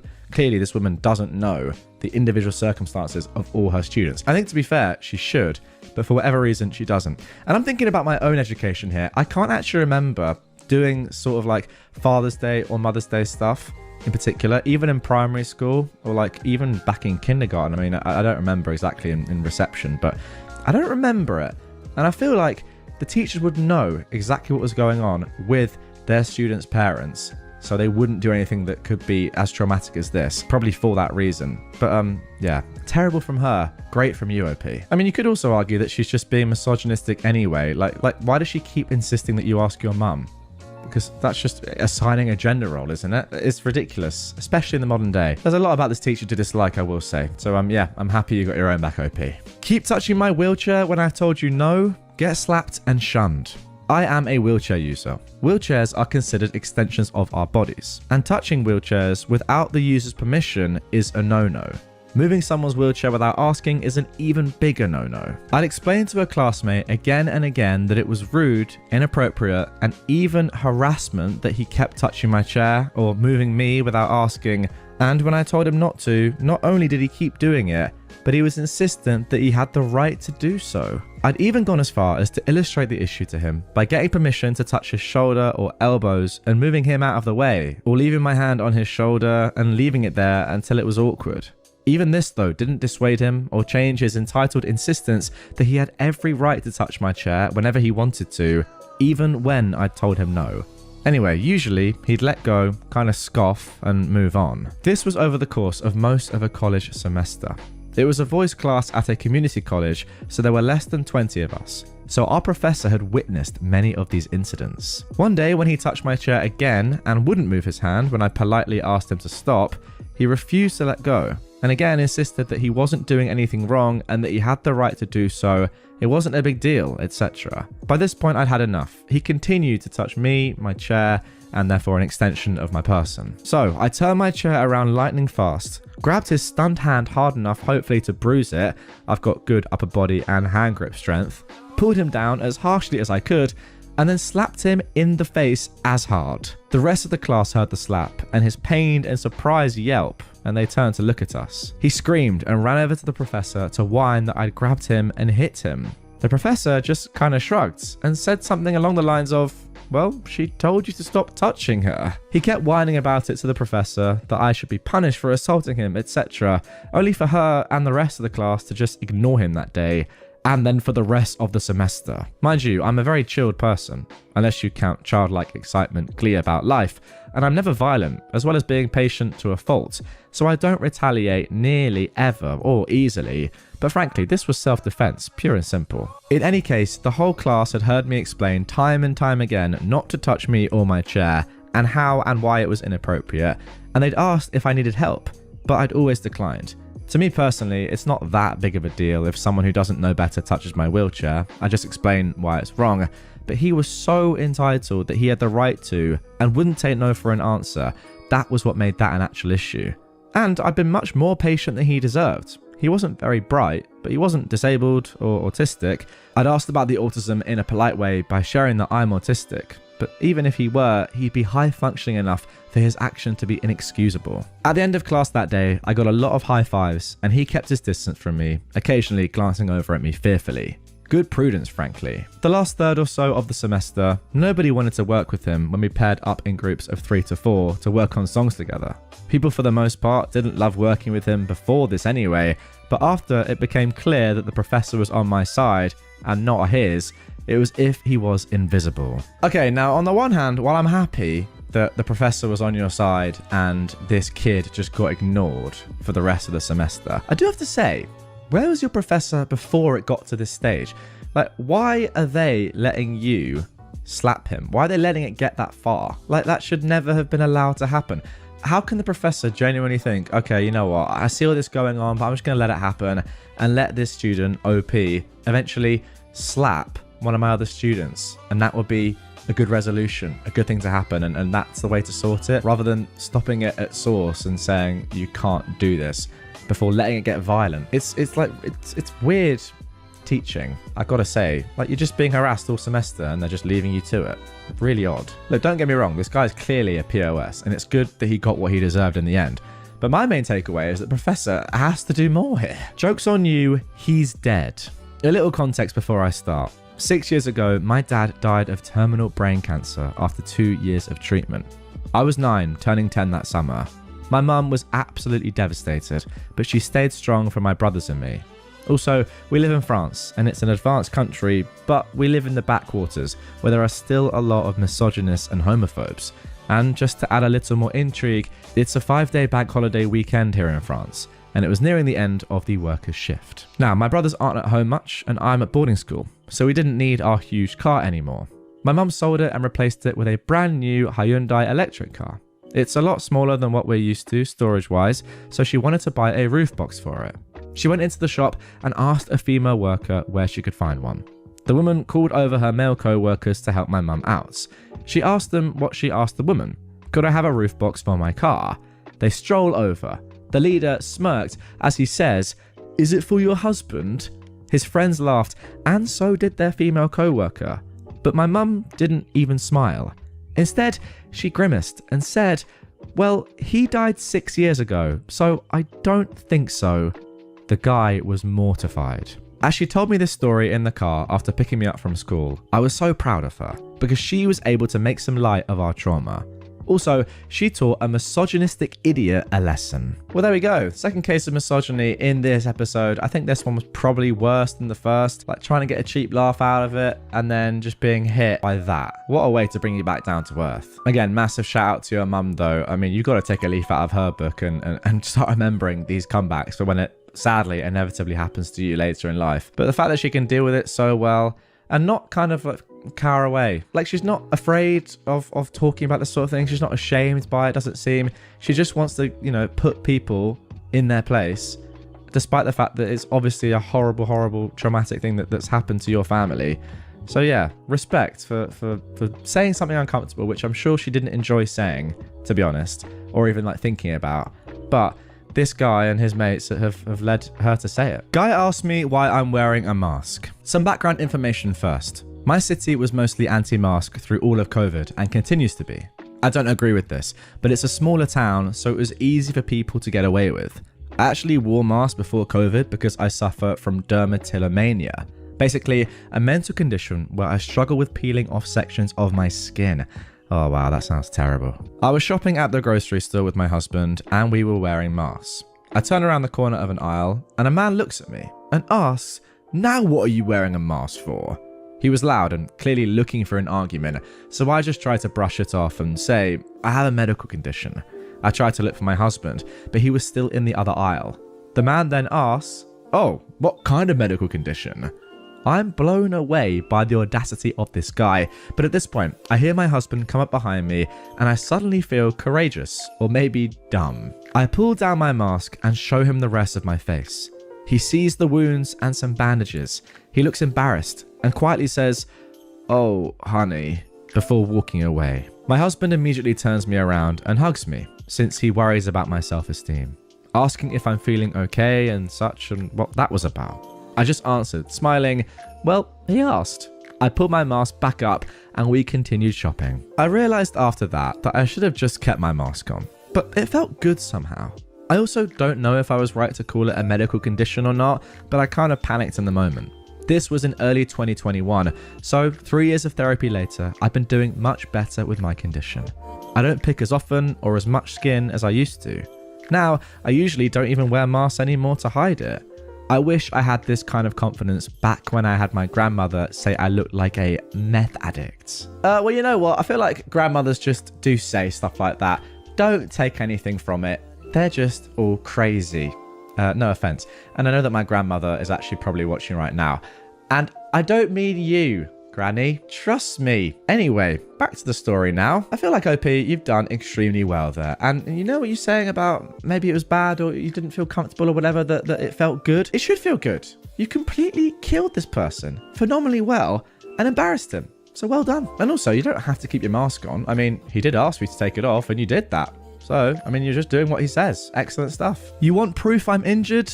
Okay, this happened about 5 years ago, so some details are a bit blurry, but I remember most of what happened. About 5 years ago, I had some major anger issues caused by other undiagnosed mental issues. I'm okay now and I'm properly medicated. I ended up slamming my door, which caused my mirror to break and slice my left leg open. Stupid mistake, I know. I've learned since then. I ended up going to hospital to get about 48 stitches. I had to miss a couple of days of school because the doctor told me to take it easy for 2 days. When I finally went back to school, I had crutches because I couldn't put any weight on the injured leg at all. I got an elevator key and I needed people to help me with my books. I kept pain meds with the nurse because, again, 48 stitches. She never liked me for some reason. So when I went to get half a pill during lunch, she refused to give it to me. Here is how the exchange went. "You don't need any meds, you're fine," the nurse said. "No, I do need them. I'm in a lot of pain." "Oh, stop faking and go back to lunch. Oh, and leave your crutches here. You don't need them either." Now, I was in a lot of pain, so I was already not in a good mood. This really angered me. "Do your dang job and give me my meds, then I'll go back. I have an ungodly amount of stitches in my leg, and I'm already upset enough without you being rude." "Well, how do I know you're actually injured? You could just have a bandage around your leg." "What, you want proof?" "Yes." So without hesitation, I untied the gauze on my leg, removed the gauze pack, and showed her my stitched wound. All the colour drained from her face, and she looked like she was going to throw up. "Is this good enough for you?" After a moment, she silently unlocked her medicine cabinet and handed me my painkiller bottle, which was literally just extra strength ibuprofen, not opioids, so I've got no idea why she was so protective of it. "Take your pill and go back to lunch." I smiled at her as sweetly as possible. "Oh, well, I can't go back now. My bandages aren't sterile anymore, so I need to change them." I brought extra bandages just in case, so this wasn't a big deal. She still looked nauseous at this point, so I changed my bandages as slowly as I could, making sure she got a good look at my leg the entire time. I only had to go back to her office twice during my recovery, but each time she didn't hesitate to give me my medication. I saw her when I went to return my elevator key, and she avoided eye contact with me. She wasn't working there the following year, luckily. Well, I wonder why. Okay, now go with me on this one, guys. I do feel like there are a lot of people out there that have jobs that they're just not very good at, okay? Who knows why, but it just probably is the case. Not naming names here, I just think that is the case. However, when you're a nurse, I feel like, you need to be pretty good at your job, or at least know what you're doing. If you're a healthcare professional, you need to be providing healthcare. That's kind of the job description, and I don't think you can be bad at doing that. Otherwise, it can be potentially very dangerous. Now, I do not understand how this woman had this job in the first place when she is not giving you medication that you have to have. It's just insane. Also, the questions that she's asking you are a joke. First of all, are you actually in pain? How do I know if you're injured? Can you give me proof that you're injured? Etc, etc, etc. All three of those are ridiculous for so many reasons. First of all, you don't have to be in pain to have pain medication. If it's like prescribed to you to take 3 times a day, and you take it 3 times a day and you're never in pain, that's good. That means it's doing what it's supposed to be doing, right? You've been prescribed it for a reason. Secondly, are you actually injured? You could just have a bandage around your leg. Is mental. Surely she's had some form of documentation before she needs proof that you are injured, right? Like if you go to hospital and you have 48 stitches, your school obviously should know about that. If not, something's gone terribly wrong there in communication. I don't really know why. And then thirdly, saying to somebody, I need to see proof that you have 48 stitches or that you need pain meds is unbelievable, especially when they're coming in on crutches. I mean, look, yeah, some kids do lie about being ill, but I don't think someone would lie to this extent. I mean, maybe they would, but this is just insane. Also, just one final point. Why is she not offering to redress it for you? Like, I'm glad that, I assume she was eventually fired. The fact that she's not working there the following year leads me to believe so. But after clearly realizing that she was horribly wrong there, surely she at least could have said, oh, you know what, I'm sorry, let me do that for you, as in do my job. Not just watch you do it yourself and be nauseous. Also, she shouldn't be nauseous. She's a nurse. She should be used to that sort of stuff. Everything about this woman is just so backwards. Don't ask rude and invasive questions and you won't get called out on it. My God, this just happened. I'm still fuming. Some important context. I have a zit the size of Everest tucked in next to the corner of my eye. It's recurring and it will go away soon.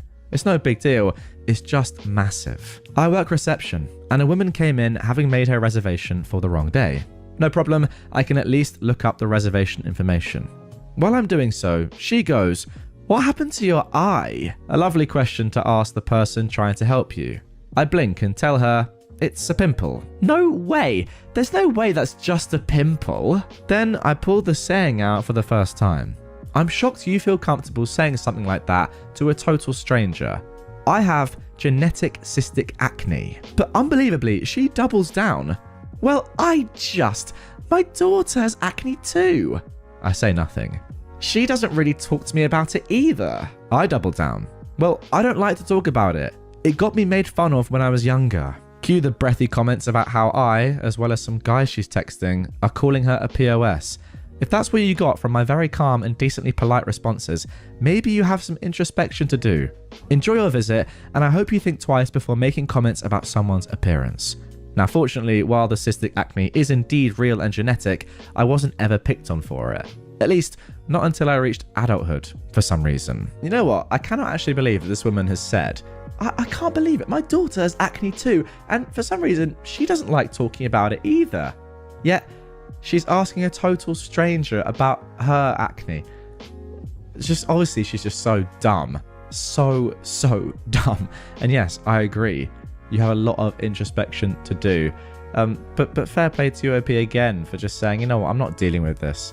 Just because I'm here to help you out, and I know I'm working reception, you're a customer, whatever. I'm not going to sit here and take that from you. You've got to know that this is just too far. You can't be asking this sort of stuff. And, you know, if you are this woman and you're thinking, why is everyone calling me a POS? It's probably because you are. That is the logical answer to that. Karen said, boys will be boys. So I return the favor. More than 20 years ago, when me and my sisters were still in elementary, our mum took us to a shopping mall for clothes and groceries. A major supermarket was attached to the mall. After everything was over, we stopped by the bookstore where us kids picked whatever books we wanted while she was picking educational books for both of us. The bookstore was also selling some physical discs for various softwares, including games. While both of us were looking into the games we wanted, a little boy of our age came next to us, opened up one of the discs, and poked my sister in the eye. My sister immediately started to cry her eyes out, and my mum rushed over to see what was happening. She scolded the little boy after hearing what happened, to which he got upset and went to grab his Karen of a mother. Karen comes over and demands to know who yelled at her son. The two ladies began to get into a shouting match. My mum argued the kids had no reason to hurt my sister like that and should be taught better. But Karen argued, boys will be boys, and that he doesn't know any better. She asked my mum, why are you overreacting? I decided enough was enough. I did a frontal kick on the kid as hard as I can, making him fall on his butt. I saw there was a nice footprint imprinted on his shirt. He began to let out the most annoying cry I've ever heard. The Karen quickly rushed over to her little turd and began shouting at me. I looked her in the eye and said, boys will be boys.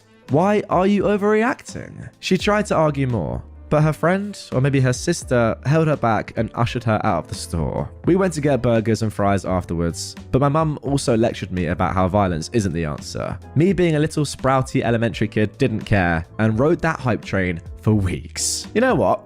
I actually disagree with your mum. Sometimes I feel like violence has to be the answer, otherwise people don't learn lessons, right?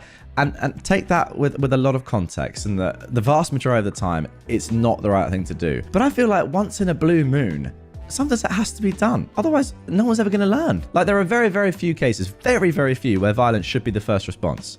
Very, very few. But in a situation like this, where this woman is so oblivious to how heinous her children are being, spouting terrible excuses like boys will be boys. And yeah, I can imagine that this thing will continue to happen again and again because her kids aren't being parented correctly. They're not learning what's right and wrong. Perhaps this flying kick, which, let's be honest, probably didn't hurt that much, will actually sort her kids out and will stop them from doing stuff like this in the future. Like, it's educational. If a flying kick could ever be educational, this is it. I didn't look pretty enough 4 hours after my mum died. This happened a really long time ago now, but I've never seen anyone run away from a situation quite so quickly, and sometimes I do wonder what the guy thought, or if he learned his lesson. So my mum had been terminal and was in hospice care in our home. We knew time was limited. However, when I'm upset, the first thing to go to hell is my sleep schedule. I slept 2 hours that night, and I hadn't been getting much more sleep than that for the few weeks preceding this. But she ended up passing slightly before 4 the morning that this took place. So, after she passed, I decided I needed caffeine to get through the day. So when the nearest gas station opened up at 8 AM, I headed over there for some energy drinks. I likely did look a bit of a mess. It is easy to tell when I'm tired, and I was wearing college merch that was much bigger than my usual size. I get out of my car and start shuffling through my clothes.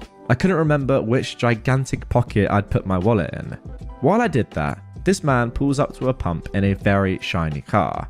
I don't remember what he looked like, beyond that he looked a bit like a very put together game show host. This man turns to me.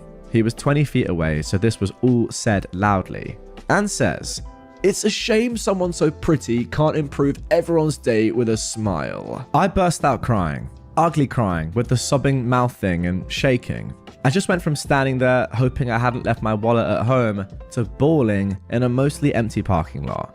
I did manage to yell something like, "I'm sorry I'm not freaking pretty enough for you when my mum died 4 hours ago." The dude turned on his heels and left. Didn't pump gas, didn't go inside for coffee, didn't apologize. Just got in his car and left. I was saved from standing in the parking lot sobbing by a woman who I think was jogging and heard what the man and I said to each other, and the employee of the gas station, who were both very kind. Ah man, there we go. I mean, look, that is obviously the deepest story that we've had so far. Goodness me, I just gotta say off the bat, OP, I'm so sorry to hear about your situation and your parents passing, but also just to be in this spot and have someone do this to you.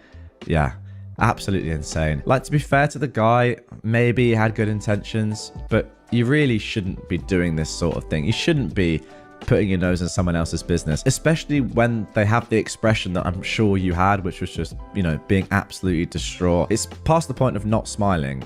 surely you look just very, very upset. I mean, from an outlooker looking in, surely you knew that something had gone wrong there. You weren't just being sad or like not smiling. I don't know. I get the feeling he came in with like a positive attitude, but ultimately, yeah, terrible thing to do. Don't assume things about other people. And I hope that this guy learned his lesson. Although I say that, a good man would have just apologized and said, I'm so sorry. I really had good intentions. I just want people to be positive. It's my bad.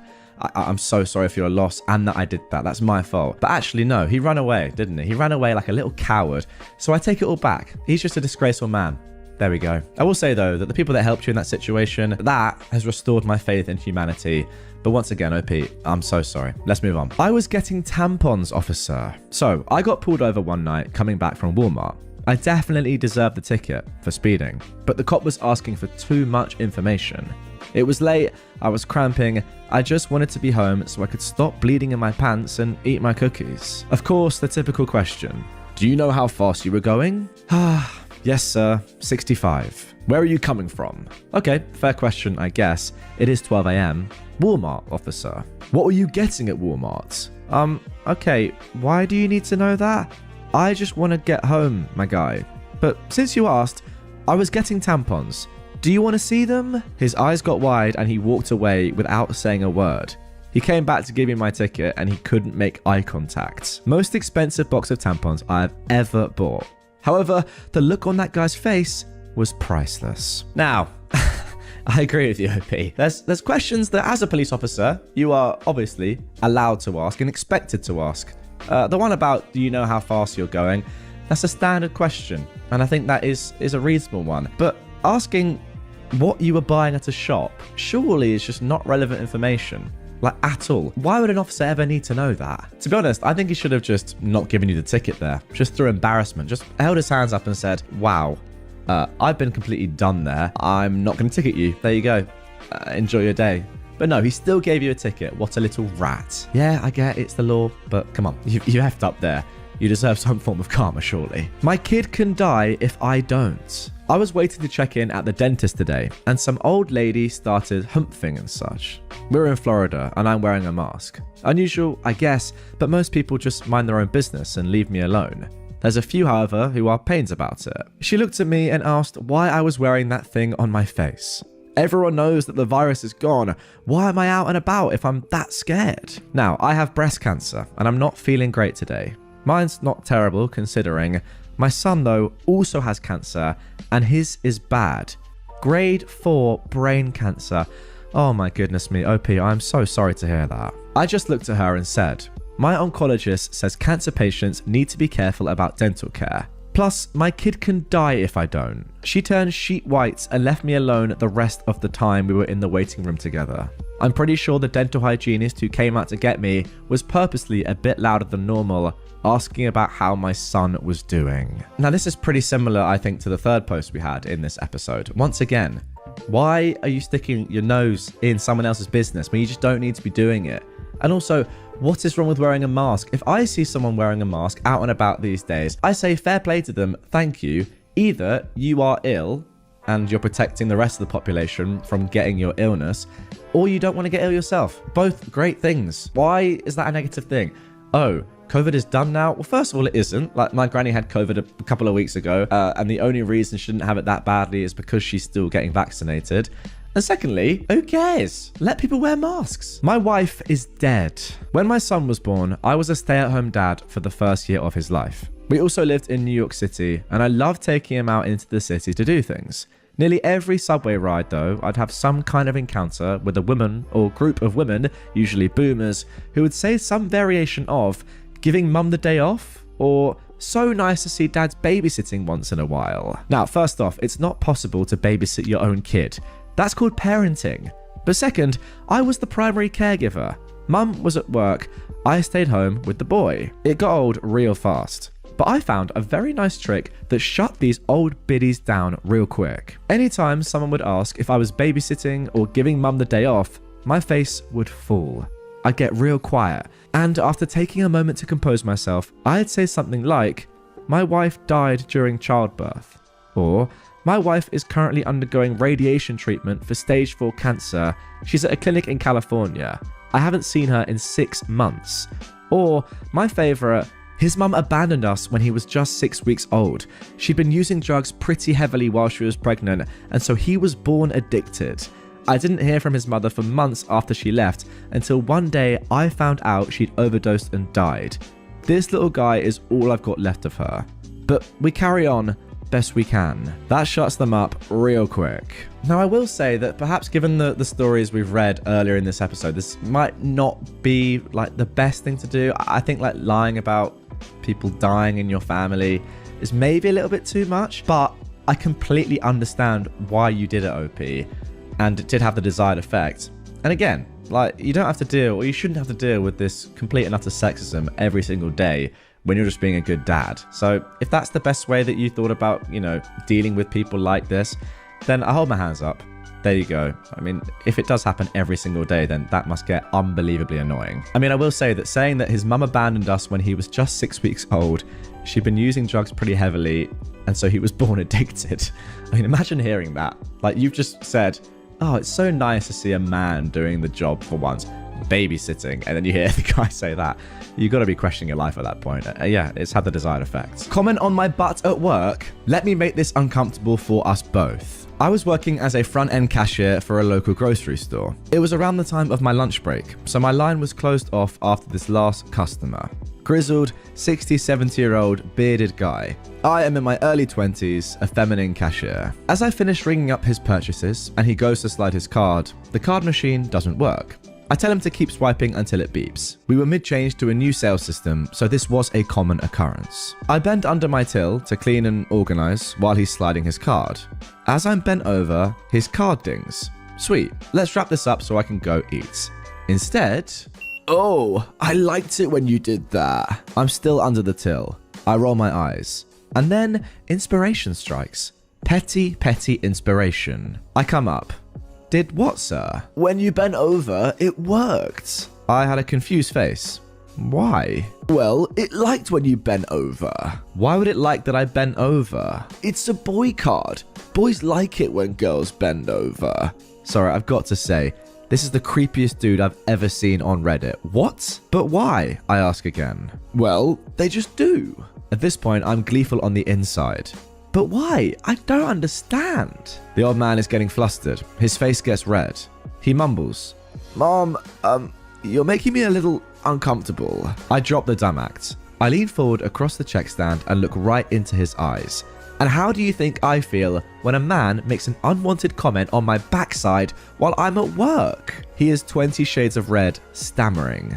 I meant no disrespect.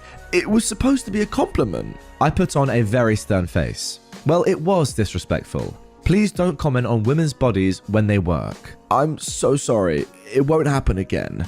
He collects his bag and leaves without another word. Gleeful vindication. Good.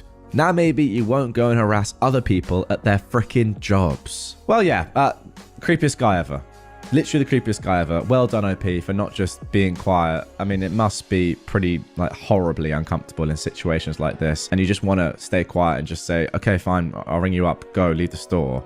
But no, you did the right thing. I mean, fair play. It's very brave to do that, courageous. I can't even imagine being in this situation. Just try and do your job and getting harassed by people 50 years older than you. I mean, by the way, brother, you got no chance anyway. What are you doing? Go home to your old people's home and just sit in your chair and do the Sudoku, my friend. And by the way, I quite like Sudokus. So that's not a slight on people that do Sudokus, but it is a slight on creeps. I served my sister-in-law a child's plate after she broke multiple heirloom china plates. I caught her breaking them on camera. My husband and I have family dinners at our house every month or so with our family. I have some sets of fine china that I like to switch out between the seasons that I've inherited from my grandmother. When we have our get-togethers, I serve dinner on these plates. My mother-in-law compliments them every time. My sister-in-law, however, has made comments to me that they're not her style. I honestly didn't think twice about her comments up until this past February, when one of my plates was put in the sink, broken. I chalked it up to an accident. In April, we had another dinner. This time, my sister-in-law was carrying both her and her boyfriend's plates to the sink and accidentally dropped them both. Again, no biggie at all. In May, she broke 2 more plates, and in June, she broke a plate and a cup. At this point, I was catching on. I brought up these concerns to my husband, and he brushed them off as accidents. I told my mum, and she said that she thought that my sister-in-law was doing it on purpose, and she got me a camera to put in the dining room. In July, we had dinner, and I had an opportunity arise. My mother-in-law, sister-in-law, and her boyfriend joined us for dinner. While our plates were still on the table, my mother-in-law asked how my plants were doing, and I said I'd show her.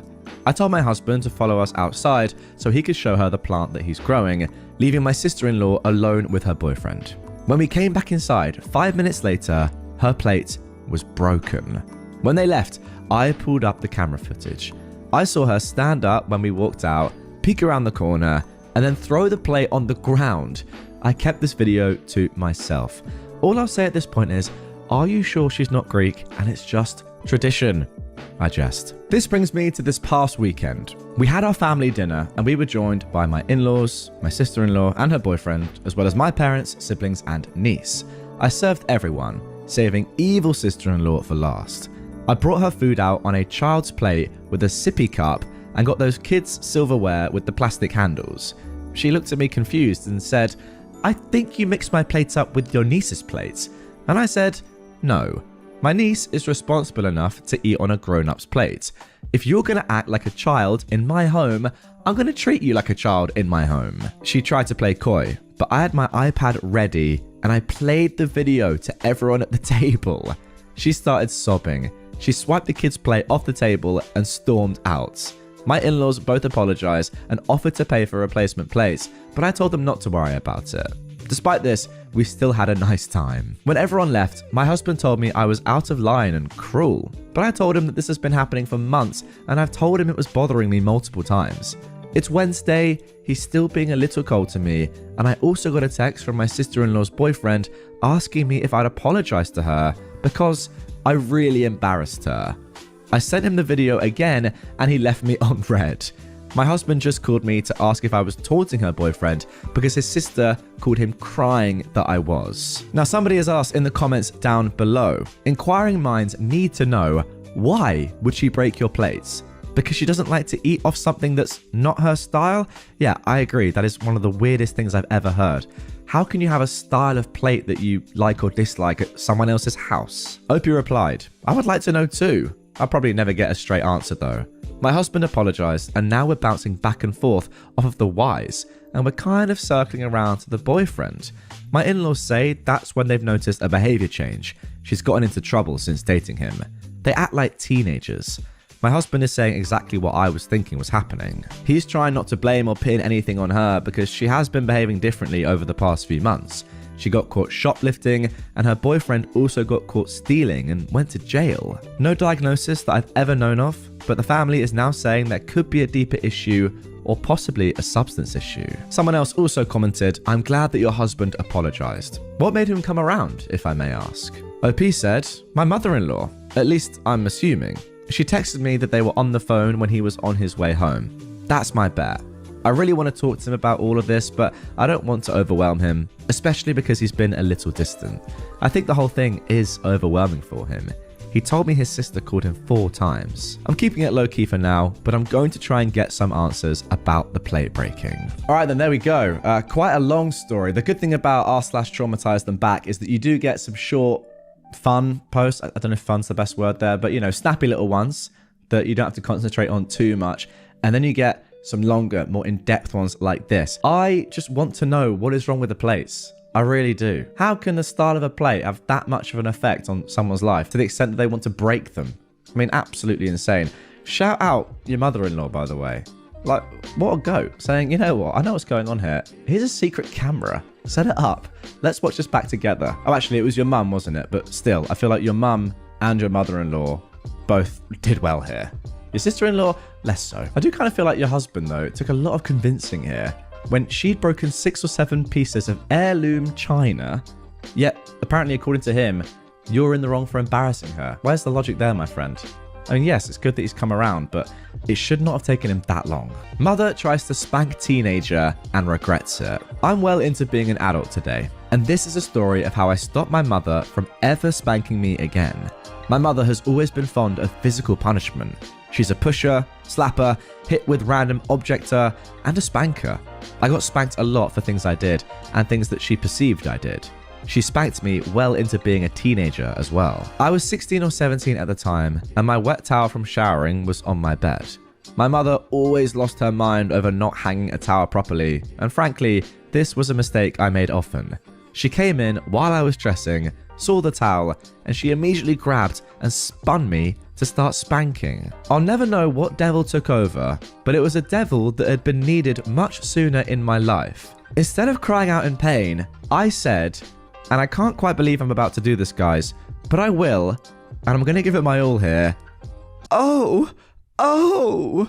She was confused and asked, what sort of smart-ass response was that? My response was, well, after so many spankings, I was wondering when I would start to enjoy it. She looked horrified, left my room, and I called down the hallway, come back, we can take our relationship to the next level. I was never spanked again. I cannot believe I've just read that. That is obviously going to be the conclusion of this episode immediately. Well, despite the fact that I just actually cannot believe what I've just done there, and I'm really sorry if any family members are watching this or listening to this. It's probably my lowest moment in my life so far. That is the perfect example of r/traumatize them back. Your mum now, surely, is living with that trauma.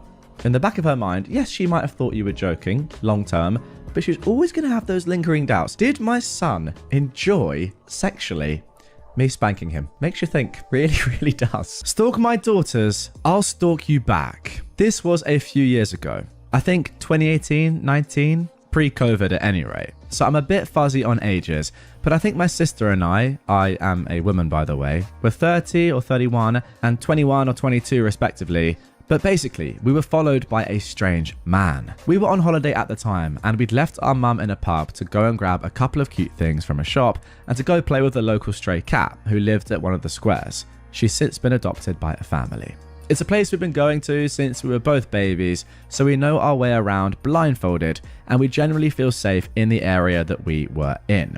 Now on our walk back to the pub, we realised we were being followed by somebody we didn't know. He wasn't being subtle about it, so we walked a different way to try and throw him off before going back to our mum. As you may imagine, this was extremely alarming to us, particularly because we were in a foreign country. Our friend who owned the pub offered to call the police on the guy, since he was still obviously loitering around the corner. My mum, though, had a different approach. She was a formidable woman who didn't take any nonsense and was fiercely protective of her daughters. If someone like a Karen tried to start an argument with her, as once happened on a flight, they would quickly regret it because she always won.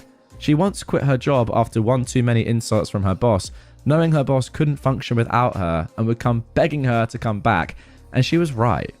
So my mum decided to stalk this strange man back. My sister and I decided to follow along because it sounded intriguing. We watched as he tried to hide behind trees, it did not work, and eventually got so uncomfortable with my mum's relentless pursuit that he fled across the main road, and she pursued him even then until he was finally gone from our sights.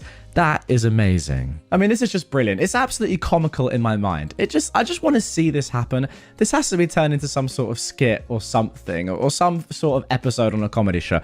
I mean, it's just so good. What a great way to just completely unnerve someone and hopefully make this man realize that what he's doing is so creepy. I mean, it is also illegal, but just mainly just so weird. What is going on? Your mum, by the way? Absolutely legendary. I hope she haunts this man for a very long time. And to be honest, I mean, might as well keep up the stalking. It's so funny. Deceased father's girlfriend is going down. So this will be a developing story over the next few months. Just getting started. My father passed away 3 weeks ago. He was a hard worker, into real estate and a man of means. He has 7 properties, 5 cars and liquid cash. His girlfriend that chased him down 9 years ago was his carer until death. In the last 2 to 3 years, she began to isolate my father from his 4 kids. She'd attempt to keep us out of the home and stand at the door and say he was sick. We would push our way in and he never rejected us. I think we all know what she's trying to do here. November 4th last year, I went out of the blue to his house and he was lying there dying. I took a video. He was septic and wouldn't have made it through the night if I hadn't found him. I sent him to the hospital. He went back again a week later and was placed on hospice. This female dog, I've since found out, deleted my number from his phone. She then got him a new phone about 2 weeks before he died to confuse him so he wouldn't know how to use it. He asked my siblings and son for my number 3 times to call me before death, and he never called. Oh my gosh. I suspect that she kept him from calling. I must fill in this blank. She drove a wedge between us and talked to me like a dog from November to December when I went no contact. I sent a letter expressing my hurt and that I loved him. She presented an electronic will, leaving her everything. Now, e-wills are not valid in my state. She sent a text from his phone to hers back in January stating that he was leaving her 2 homes. It was in broken English, so I know it was her. Dad doesn't even text, he didn't know how. So, she is losing everything. Her car, the house they shared, everything. I'm even thinking of suing her for mental and emotional abuse of my dad. The car he bought for her is in his name. That's gone. Oh, and she also ranted over his casket at his children and grandchildren, all on video. I'm going to ruin her. Wow. Also, a quick update. We're getting temporary orders of administration over the estate and filing eviction tomorrow. And we confiscate vehicles this Sunday with sheriff escort. Winning. Well, that is amazing to hear. Wow. I mean, the ending for that is great. That is great to see that she's, losing everything. It's just a terrible, terrible case, isn't it? It's a terrible story. Ultimately, though, I do feel like, is there not some form of attempted murder charge here that you could be going for? I know you probably don't want to do this and it's horribly morbid and it's so sad and just very, very, distressing for you and the family. But if you found your dad pretty much dying in front of you, well, you said dying, like he was septic, and it's because of her lack of looking after him, that's the reason why he's in that position, it has to be, then is there not a charge or a potential case for attempted murder there? I don't know. What you've got so far, the temporary orders of administration over the estate, the fact that she's going to be in a much worse place after your dad's death than she was before, despite the fact that, yeah, she clearly was just going for all his money and property in the first place. I think there's more you could do here. I don't know, it's up to you, but I do feel like there's more that could be done. Let me know in the comments down below. Is attempted murder not on the cards here? I'm not sure, let me know. Annoying middle school attendance lady. Years ago, I called the middle school attendance office to have my 2 boys sent to the office so I could take them out of school for a family emergency. The attendance lady was not happy about this and went on a rant about how I should have sent a note with them a day or 2 in advance and then she would have had them in the office. Now she has to send a student to each of their rooms to get them, and this could take 30 minutes. It's a very old building with no intercoms to each room. Sir, do you understand what an inconvenience it is for me to stop my students from doing an assigned task and have them go and get your children? I was trying to interject, but she wasn't having it. She continued on and on about how all of the protocols are in the student handbook if I would have just taken the time to read it at the beginning of the year. She then finally stopped long enough for me to speak. Mom, you're absolutely right. I'm sorry I didn't send a note with the boys. Now, unfortunately, their grandfather didn't give me advance notice that he was going to have a heart attack this morning. The surgeon performing his open heart surgery didn't give us any advance notice either. We have to leave town immediately. The stuttering and awkwardness was amazing. Honestly, it was hysterical and a great stress reducer while he was in surgery. My dad loves that story. Oh, so he survived. That is even better. Yeah, the word that springs to mind here is just job's worth. As I said, I'm very happy that your granddad wasn't actually dead. I thought he was, and then I thought it was going to be an extremely sarcastic response from your dad.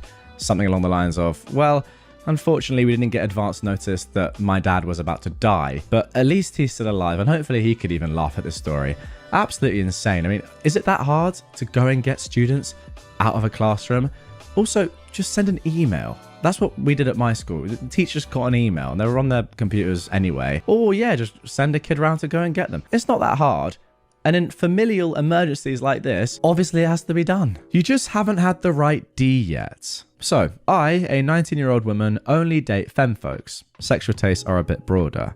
Much to the support of most of my family and all of my friends. The friends of my friends, not so much. One of those friends, unfortunately, had a Klingon in their circle. A jerk we'll call Bill. Bill has certain views on relationships and women, and is not very happy with queer people. He likes to make small comments on the fact that I only date women, and even more so, that I'm dating 2 people. Oh, the horror. And only one is a woman, the other being a femboy. Now, he got a bit drunk one night, and his comments were getting a little bit aggressive. I was cuddling with one of my partners and exchanging small kisses, but eventually he said two things that everyone should hate.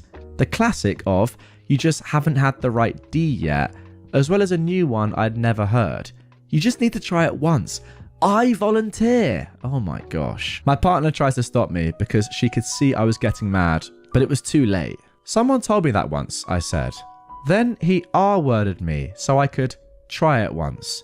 Now I can't trust anyone who presents masculine, like you. He got very defensive over this, acting like I was accusing him of something and carrying on.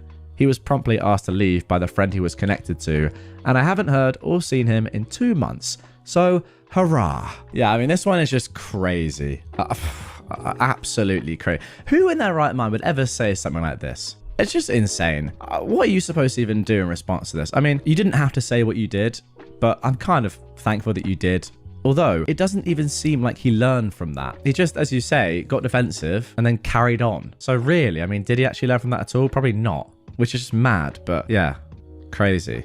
Although, I guess if you haven't seen him in 2 months, that is a good thing, but it shouldn't take you having to say something like this to him for him to not be around anymore. Also, I mean, your friend, who is his friend who brought him in the first place, surely should have realized he's just a creepy guy. I mean, like, unless he's just not a good friend in the first place, you should expect your friends to have good friends, I reckon.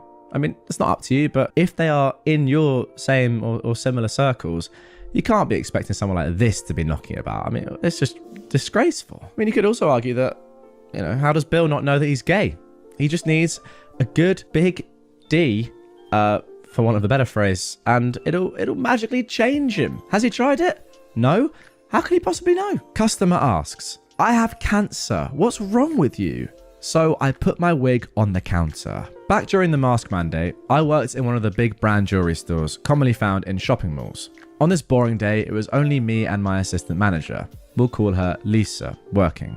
In the afternoon, a man, probably in his mid-30s, comes into the store. I do my usual greeting and get ready to work with him when Lisa clears her throat and pulls on her mask a bit. I didn't even realise that the man wasn't wearing a face covering, so I politely offer him a mask so I can help him.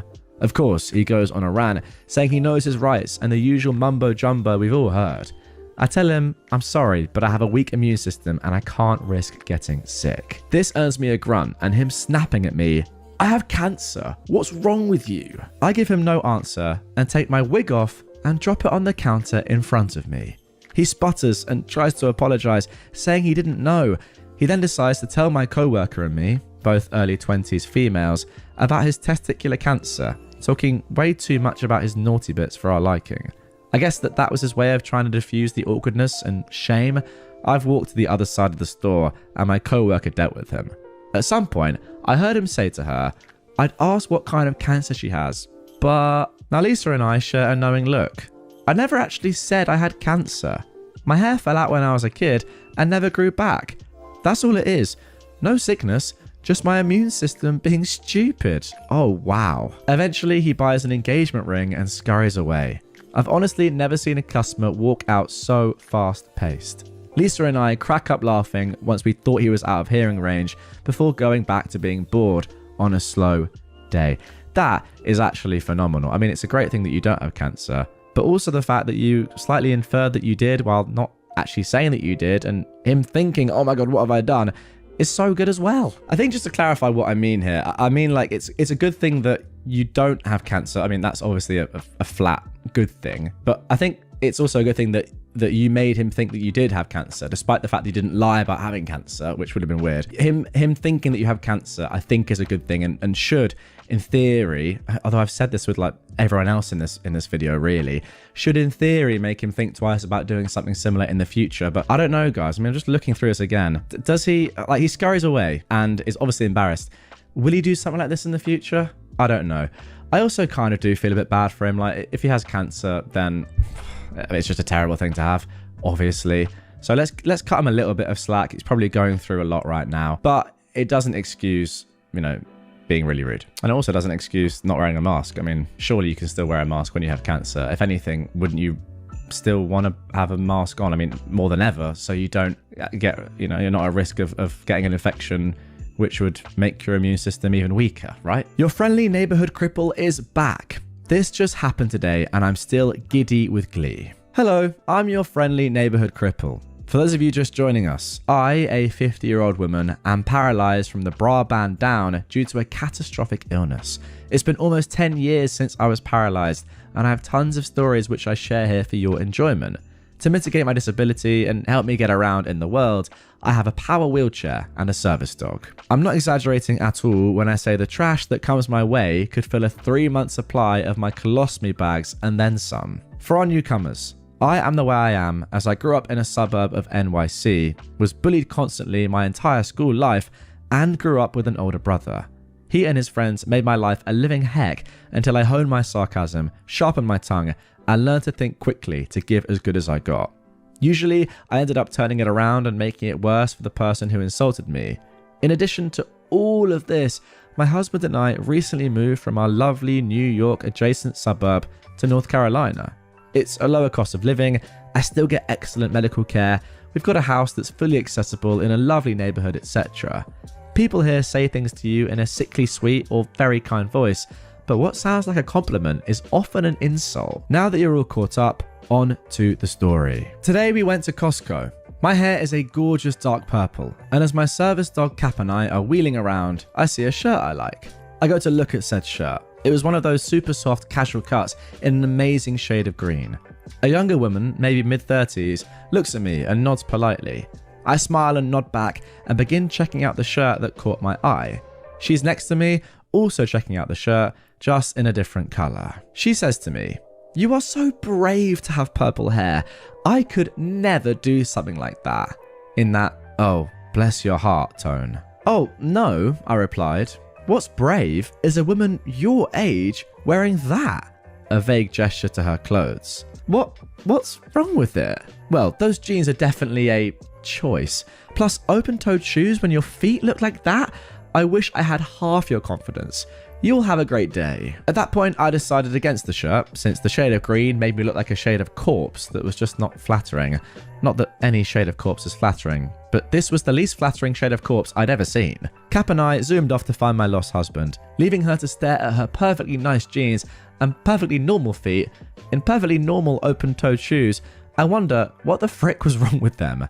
And probably wonder why a woman in her mid-30s shouldn't be wearing perfectly nice jeans with a perfectly nice sweater and perfectly normal open-toed shoes. I'll be living rent-free in her head for a long, long time.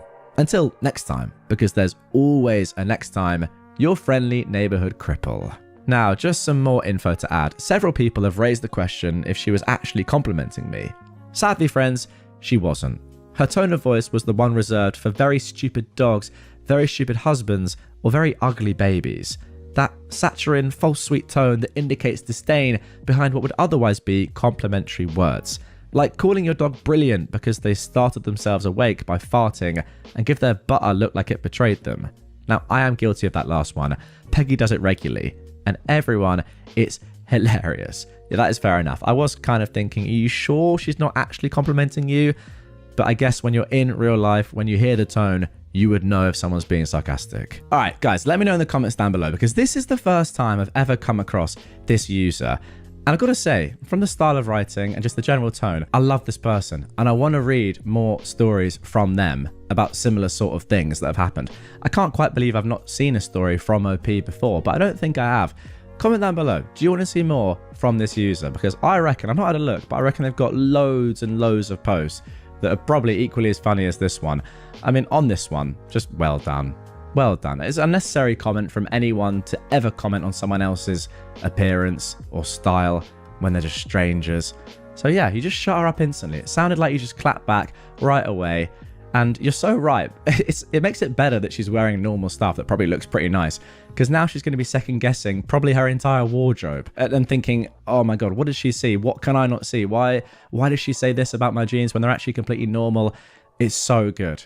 As you said, great phrase, rent-free. Grab my booty, have fun blowing your nose. This one happened just an hour ago. I'm still shaking a bit, but dang am I proud of myself. I was at the Wall of Marts, my first mistake, and I was bent over looking at craft stuff. This random man, late 30s, early 40s, decided it would be a great idea to grab a fistful of my butt. Of course, the dude does not know I'm a martial artist, so I was very surprised when I rabbit punched him square in the nose. He grabs his face and starts cussing me out.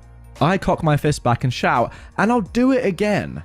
He scurried off, still cussing up a storm. No, I didn't contact the police. Not my first rodeo, so I know they wouldn't do anything. I did tell a manager I'm familiar with what happened, so they could keep an eye out. Why am I so proud of myself? I didn't cry. I even finished my errands before coming home. I was not going to let a random jerk ruin my day. And there we go. If you weren't sure what r/TraumatizeThemBack was all about, well, now you know. This is brilliant. He assaulted you first. You get to do whatever you want to him afterwards, in my opinion. Yeah, I know, like, legally you assaulted him back, but is that not self-defense of some sort? I mean, he can't get away with this, and now he's not going to do it again because of you. So you've done amazingly for yourself and for other women that this would probably have happened to in the future. Amazing. How a PE teacher put my sister in the hospital. So this is about my older sister, who I'll be calling Jane for this post. Now, Jane has asthma. She's had it ever since she was a baby and gets it pretty badly. We've had to spend more than one Christmas in the hospital because she had pneumonia, and the school was very well aware that she has asthma. She always had an inhaler on her, and the front office had a nebulizer for emergencies. And there were multiple doctor notes on file limiting what she could do. She couldn't play a wind instrument in band class. She was allowed to not sing in choir if she was having trouble, and if teachers ever took students outside while the weather was bad, she was allowed to opt out. She was in middle school when this happened, and all of the teachers got the memo except for the PE teacher. Not only did this female dog not believe that Jane had asthma, but she also didn't believe that asthma was real. She thought it was just something that kids come up with so they don't have to exercise. What? Alright, I've got to interject here, guys. Now, I would typically say that I cannot believe this, right? This seems unbelievable that a PE teacher, a qualified PE teacher, thinks that asthma isn't real. But maybe there genuinely are PE teachers out there that just like love fitness and exercise so much to the extent that they think that any kid that says they have asthma is actually just making it up. So I guess I'm not saying that this woman necessarily thinks that asthma doesn't exist or hasn't been trained to know what asthma is, but maybe she just thinks it's an excuse that kids always use. Okay, let's get back to the story. This caused a few problems, and Jade had been sent to the principal's office more than once for trying to opt out of gym class. She wouldn't get in trouble, but being reprimanded in front of the entire class and getting sent to the office is mortifying for a middle schooler, and she was sick of it. Our story takes place in the middle of winter, just before winter break. We live in a cold climate, and our winters get wet and cold, neither of which are great for asthmatic lungs. On this day, the teacher had them running the mile, but instead of having them run laps in the gym, she insisted they go outside, and kids would get in trouble for taking their coats because they had to be in uniform. Jane tells the teacher she can't run outside in this weather, and the teacher tells her that if she refuses to run, then she'll be sent to the office.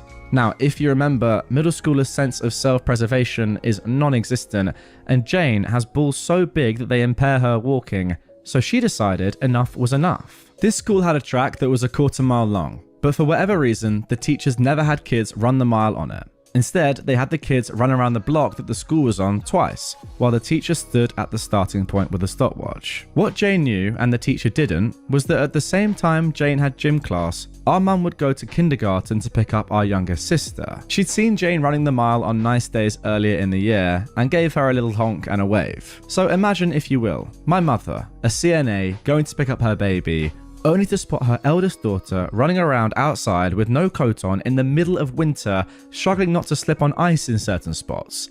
Mum was annoyed. She pulled up next to Jane to ask what the heck she was doing, and Jane told her through chattering teeth that the teacher was forcing her to run the mile outside with the other girls.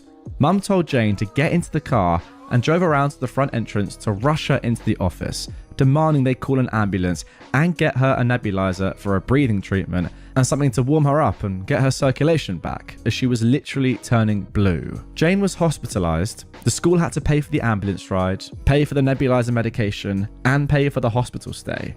Mum chewed out the principal and the teacher, then the doctor did the same. The teacher was suspended and put under review, but for whatever reason, she didn't get fired. However, she did learn not to ignore doctor's notes in kids' files, and there wasn't another incident like that in the 12 years it took for all of our siblings to finish middle school.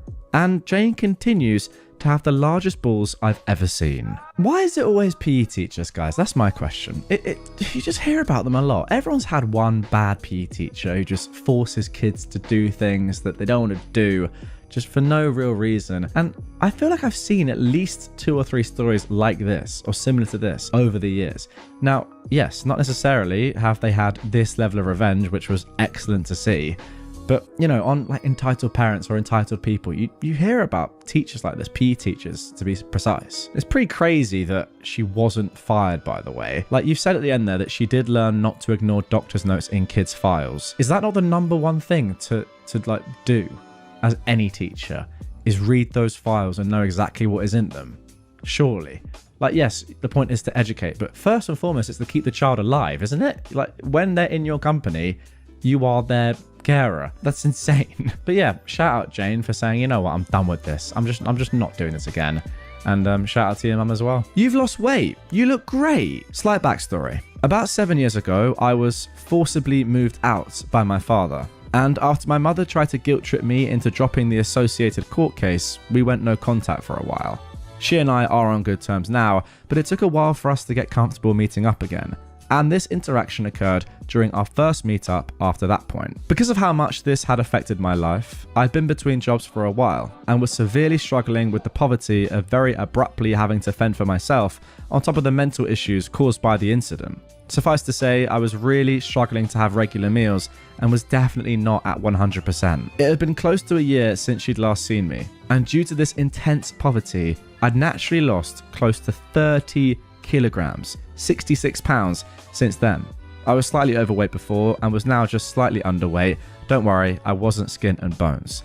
My mum was trying to be friendly, and I'm sure she did sincerely mean it as a compliment when she said, "You've lost weight, you look great," as she's also struggled with her weight a bit. However, I was still quite bitter and uncomfortable with seeing her again after the stance she took, and it wasn't exactly intentional weight loss. So I looked her in the eyes and said, "Thank you. It's from the malnutrition since I can't afford to eat properly." Guys, she went frickin' silent. I don't think she looked me in the eye for the rest of the meetup. I would never be so bluntly rude to her now since we're on good terms, but she really needed the reminder of how bad my life had become because of the incident.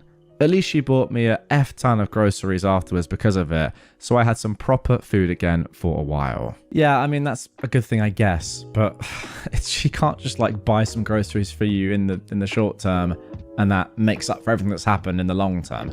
I don't know what the incident was. Obviously, we don't know what forcibly moved out by your father means, but yeah, depending on the age this was or what happened, I mean, who knows if it's legal or not, but yeah, losing close to 30 kilograms by not being able to get, you know, the sufficient food that you need, whether that's the quantity or quality, whatever, or other stuff, you know, from the emotional abuse perhaps of what happened. 30 kilograms is nuts, given you were slightly overweight before. Wow. Like, it's not as if you were, you know, 200 kg and lost 30 and you're still overweight. Yeah, mental. But I'm glad that she now probably realizes what has happened to you, but then surely she should have realized that anyway. Shouting, "I'm 15, you pedo," at every guy who harasses me on behalf of younger me. I just found this sub and wow, I love it. I thought I'd share something I've been doing for a few years, which I think this sub will appreciate. I used to get harassed as a young teen, a heck of a lot, because I dressed alt, and therefore men think you're not a person, but a walking goth sex doll. I also worked in the biggest alt market in my city, and we would get so many guys in there just to harass young girls or try to manipulate them. I would try to be a cool aunt figure to these girls and guide them, showing them self-defense, etc. But honestly, the problem seemed to be getting worse and worse. One day, after I'd had to deal with a 14-year-old crying on me because a stranger said he was gonna finish in her hair, I was walking home from work and some guy started shouting the exact same thing at me. Now, I'm pretty lucky in that I don't look much older than I did at 14 or 15. People already said I looked 18. And in that moment, I had a wonderful idea. I turned around and screamed, "I'm 15, you freaking pedo." The friend I was with got the memo and joined in screaming pedo at them. At that point, we'd been walking through the busiest square in the city. Pretty soon, other people started paying attention to what we were screaming and joined in, till there must have been 20 plus people shouting at the guy with easily 200 others staring. I've never seen someone poop it so quick. It was absolutely hilarious to see him go from feeling so big and powerful to so scared so quickly. He legged it off and dived into a taxi, clearly scared that if he stayed, an angry mob would form around him. It was brilliant. I still do it to this day when I get harassed, if there's enough people around for it to work, and some of my friends have joined in too. Hopefully before too long, the message will spread around them and they'll all become too scared to harass anyone. Well, you know what, OP? I actually think you're doing the right thing here. Yes, obviously they're not pedos because you're over the age of 18, but they don't know how old you are. So yeah, they're running away because they have no idea. And for all they know, you could be under the age of 18. And what if you were under the age of 18 but didn't say anything? You know, it'd be terrible. So yeah, again, kind of like the first story, you've stopped this person from doing this again in the future. So yes, although you're telling a white lie, it's for the good of humanity. Have you ever sucked a D? There was a guy in my small animal care class back in high school who would always ask questions about my asexuality in a condescending tone. You know the ones. How do you know you're asexual if you've never had sex? Are you sure you just haven't met the one yet? How can you be dating, insert my partner's name here, without sex? So you're just fine with being a virgin forever? Almost every day while I sat with our class chickens, I was interviewed on what I do with my parts. His favourite of the questions was, how can you be so sure you're asexual if you haven't had sex? I tried to explain to him multiple times that I didn't need to have sex to know that I was asexual, that it's a thing you feel, or in our case, don't feel, like how someone would know how they felt about being with men versus women, or anyone in between. I used all the analogies I could think of, and he just wouldn't stop. One day, I had enough. Without thinking, I yelled, "Have you ever sucked a D, Mike?" I've never seen any person so shocked, like he'd just been told something that would forever change his trajectory of life. What? Have you ever had homosexual intercourse with a male? No. Well then how can you be sure you're straight then? Huh, Mike? Stammering, he repeatedly insisted it was because he felt such a strong attraction to ladies that there was no possible way he could be gay. Every single time though, I asked him again how he was so sure. Struggling not to laugh, my friend was trying to get me to lower my voice. Look, Mike, now the chickens are scared. You made me scare the chickens. Get back to me when you've sucked a D, Michael. Naturally, I got in trouble, but my teacher was chill and it was nothing more than a good scolding and a 2-week ban from sitting with the chickens. I honestly think I should have gotten in more trouble. I should have controlled my temper. Well, there's no going back in time, I guess. For the remaining 2 months that we shared class together, he never asked me how I could be so confidently asexual. Maybe he learned something that day. Maybe he was scared of incurring my wrath once again. We may never know. I still haven't gotten any word that he sucked a D yet, though. All right, and here is some chicken tax up on screen right now. I don't think I've ever seen chicken tax before on Reddit, but I will say the chickens look pretty lovely, especially like the white one. Is that racist? It wasn't meant to be, and it obviously isn't. But I just think the white one looks cute. Not that the black one doesn't. Could this stay in? Yes, because it's not racist. It's just unfortunate that I've said that. There we go, guys. I hope you don't take offense to that. It's just a joke. Well, it's not a joke. I mean it. I thought the white one looks cool. Anyway, yeah, let's just move on. Tell the entire class about my depression while I'm in the mental hospital. Hope you don't mind me emailing the entire staff about your AA meetings. I have severe clinical depression and I've been struggling with it for years. The teachers are always made aware of my hospital admissions so they can be more lenient on late work after I get back, which I've never really had a problem with. Now, there was this maths teacher I had, let's call her Mrs. R. My dad is a recovering alcoholic and goes to AA regularly, which I'm very proud of him for. When he went to a parent-teacher conference with her for the first time, he told me in the car that he remembered her from AA and was surprised she got a job since she relapsed constantly. Now, I didn't care much about it since everyone has their problems and just decided to forget about him saying it. Now, I had to be hospitalized due to an unalive attempt. It was for about 3 weeks, and during that time, I was doing math work to keep up with her class. When I came back, I realized that everyone acted very off when they talked to me. I was fairly confused, so I asked one of my friends what happened when I was gone. Apparently, a kid had openly asked why I was gone for most of the year, without any repercussions, and Mrs. R decided it was appropriate to go on a rant about how I was depressed and mentally ill, and that she hated how I was coddled by the school board.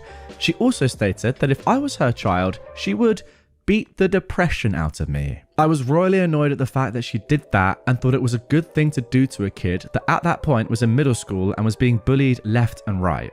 In a rage, I sent a mass email to the staff, stating that she was seen in AA and how uncomfortable I felt with an alcoholic teaching me stuff. Following this, she was terminated because not even the administration knew about her addiction and thought that it wasn't safe for her to be around children. Now, just want to make sure, OP, that you saying following this she was terminated, does that mean she was shot and killed? I hope it does. I fear it doesn't, but yeah, I feel like that is the only reasonable outcome here, is that she was shot on sight. Because the things that she's doing here are a disgrace, and yeah, it's kind of weird that her school wouldn't know about her alcoholism and her alcoholic past, but maybe she just hid it. I mean, that's, I'm sure, what happened, which is crazy to be an alcoholic that isn't recovered and is still, well, relapsing constantly, according to your dad. But yeah, having that person around children is crazy. Yeah, you did the right thing once again. To be honest, it doesn't really matter that she is an alcoholic or goes to AA meetings or relapses, whatever.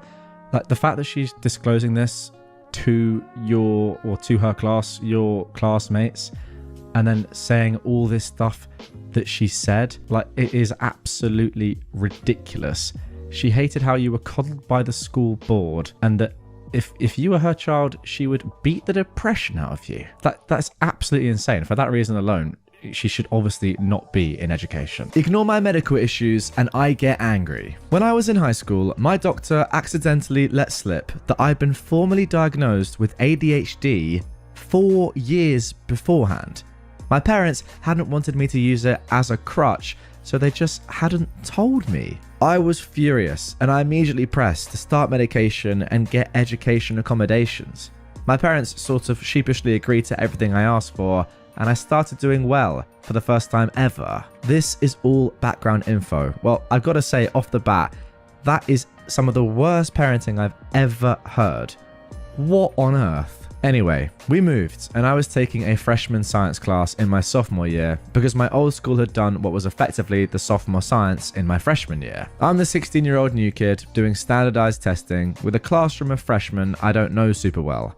And suddenly, I have to go to the bathroom. My education accommodations allowed for bathroom breaks whenever because the medication I was on at the time included fun side effects like bladder control issues.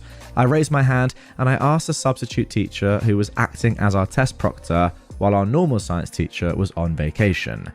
And she laughed at me. She said she wasn't born yesterday and no amount of accommodations would convince her to let me leave the classroom during standardized testing because I might meet up with a friend who had answers to the tests or something. I tried to argue with her and I got increasingly more desperate as I explained in hushed whispers what my medication did and its side effects. She continued chuckling and shaking her head with this stupid, bemused smile. I started crying before, wouldn't you know it, I peed myself. Honestly, the next bits are a blur. I remember the smile slowly falling off her face, and then suddenly I was in the nurse's office wearing gym clothes and listening to my parents scream at the principal in 2 different languages. My parents agreed not to sue if that substitute was fired. She wasn't able to get a job at another school in the area, and the district apparently brought separate charges against her for ignoring accommodations. She had to pay a steep fine. Now, thankfully, some popular kids decided that anyone who made fun of me about this wouldn't be invited to the cool kid house parties, so I was only teased a little bit. I still wasn't popular in high school, but at least my parents became somewhat more supportive of me and my educational needs as a result. I hope that lady enjoys her unemployment as much as I enjoyed watching someone sign my yearbook a few years later to P-Girl. Okay, well, at least your parents eventually did something that constituted good parenting, but I hope they realized their errors in the first place of not telling you about a serious medical condition that you have that obviously is going to impact your ability to learn. Maybe this happened a long time ago when things like ADHD weren't as understood or accepted, but if it didn't and they genuinely didn't want you to use it as a crutch and just learn to live with it, I guess, despite knowing the impact it can have on you, or it does have on you day to day, then that is awful. But yeah, okay, maybe they've now changed their ways, and as we can see by the end, they do care about you. I mean, Yeah, just that first paragraph was shocking to me. Now, as for the teacher, I mean, yeah, she's just a complete write-off. What a horrible woman. To actually laugh at you while you are telling her, no, I promise you, this is not me trying to cheat or get out of the test or anything like that. Look at my docs. I mean, surely she has them on her system or something.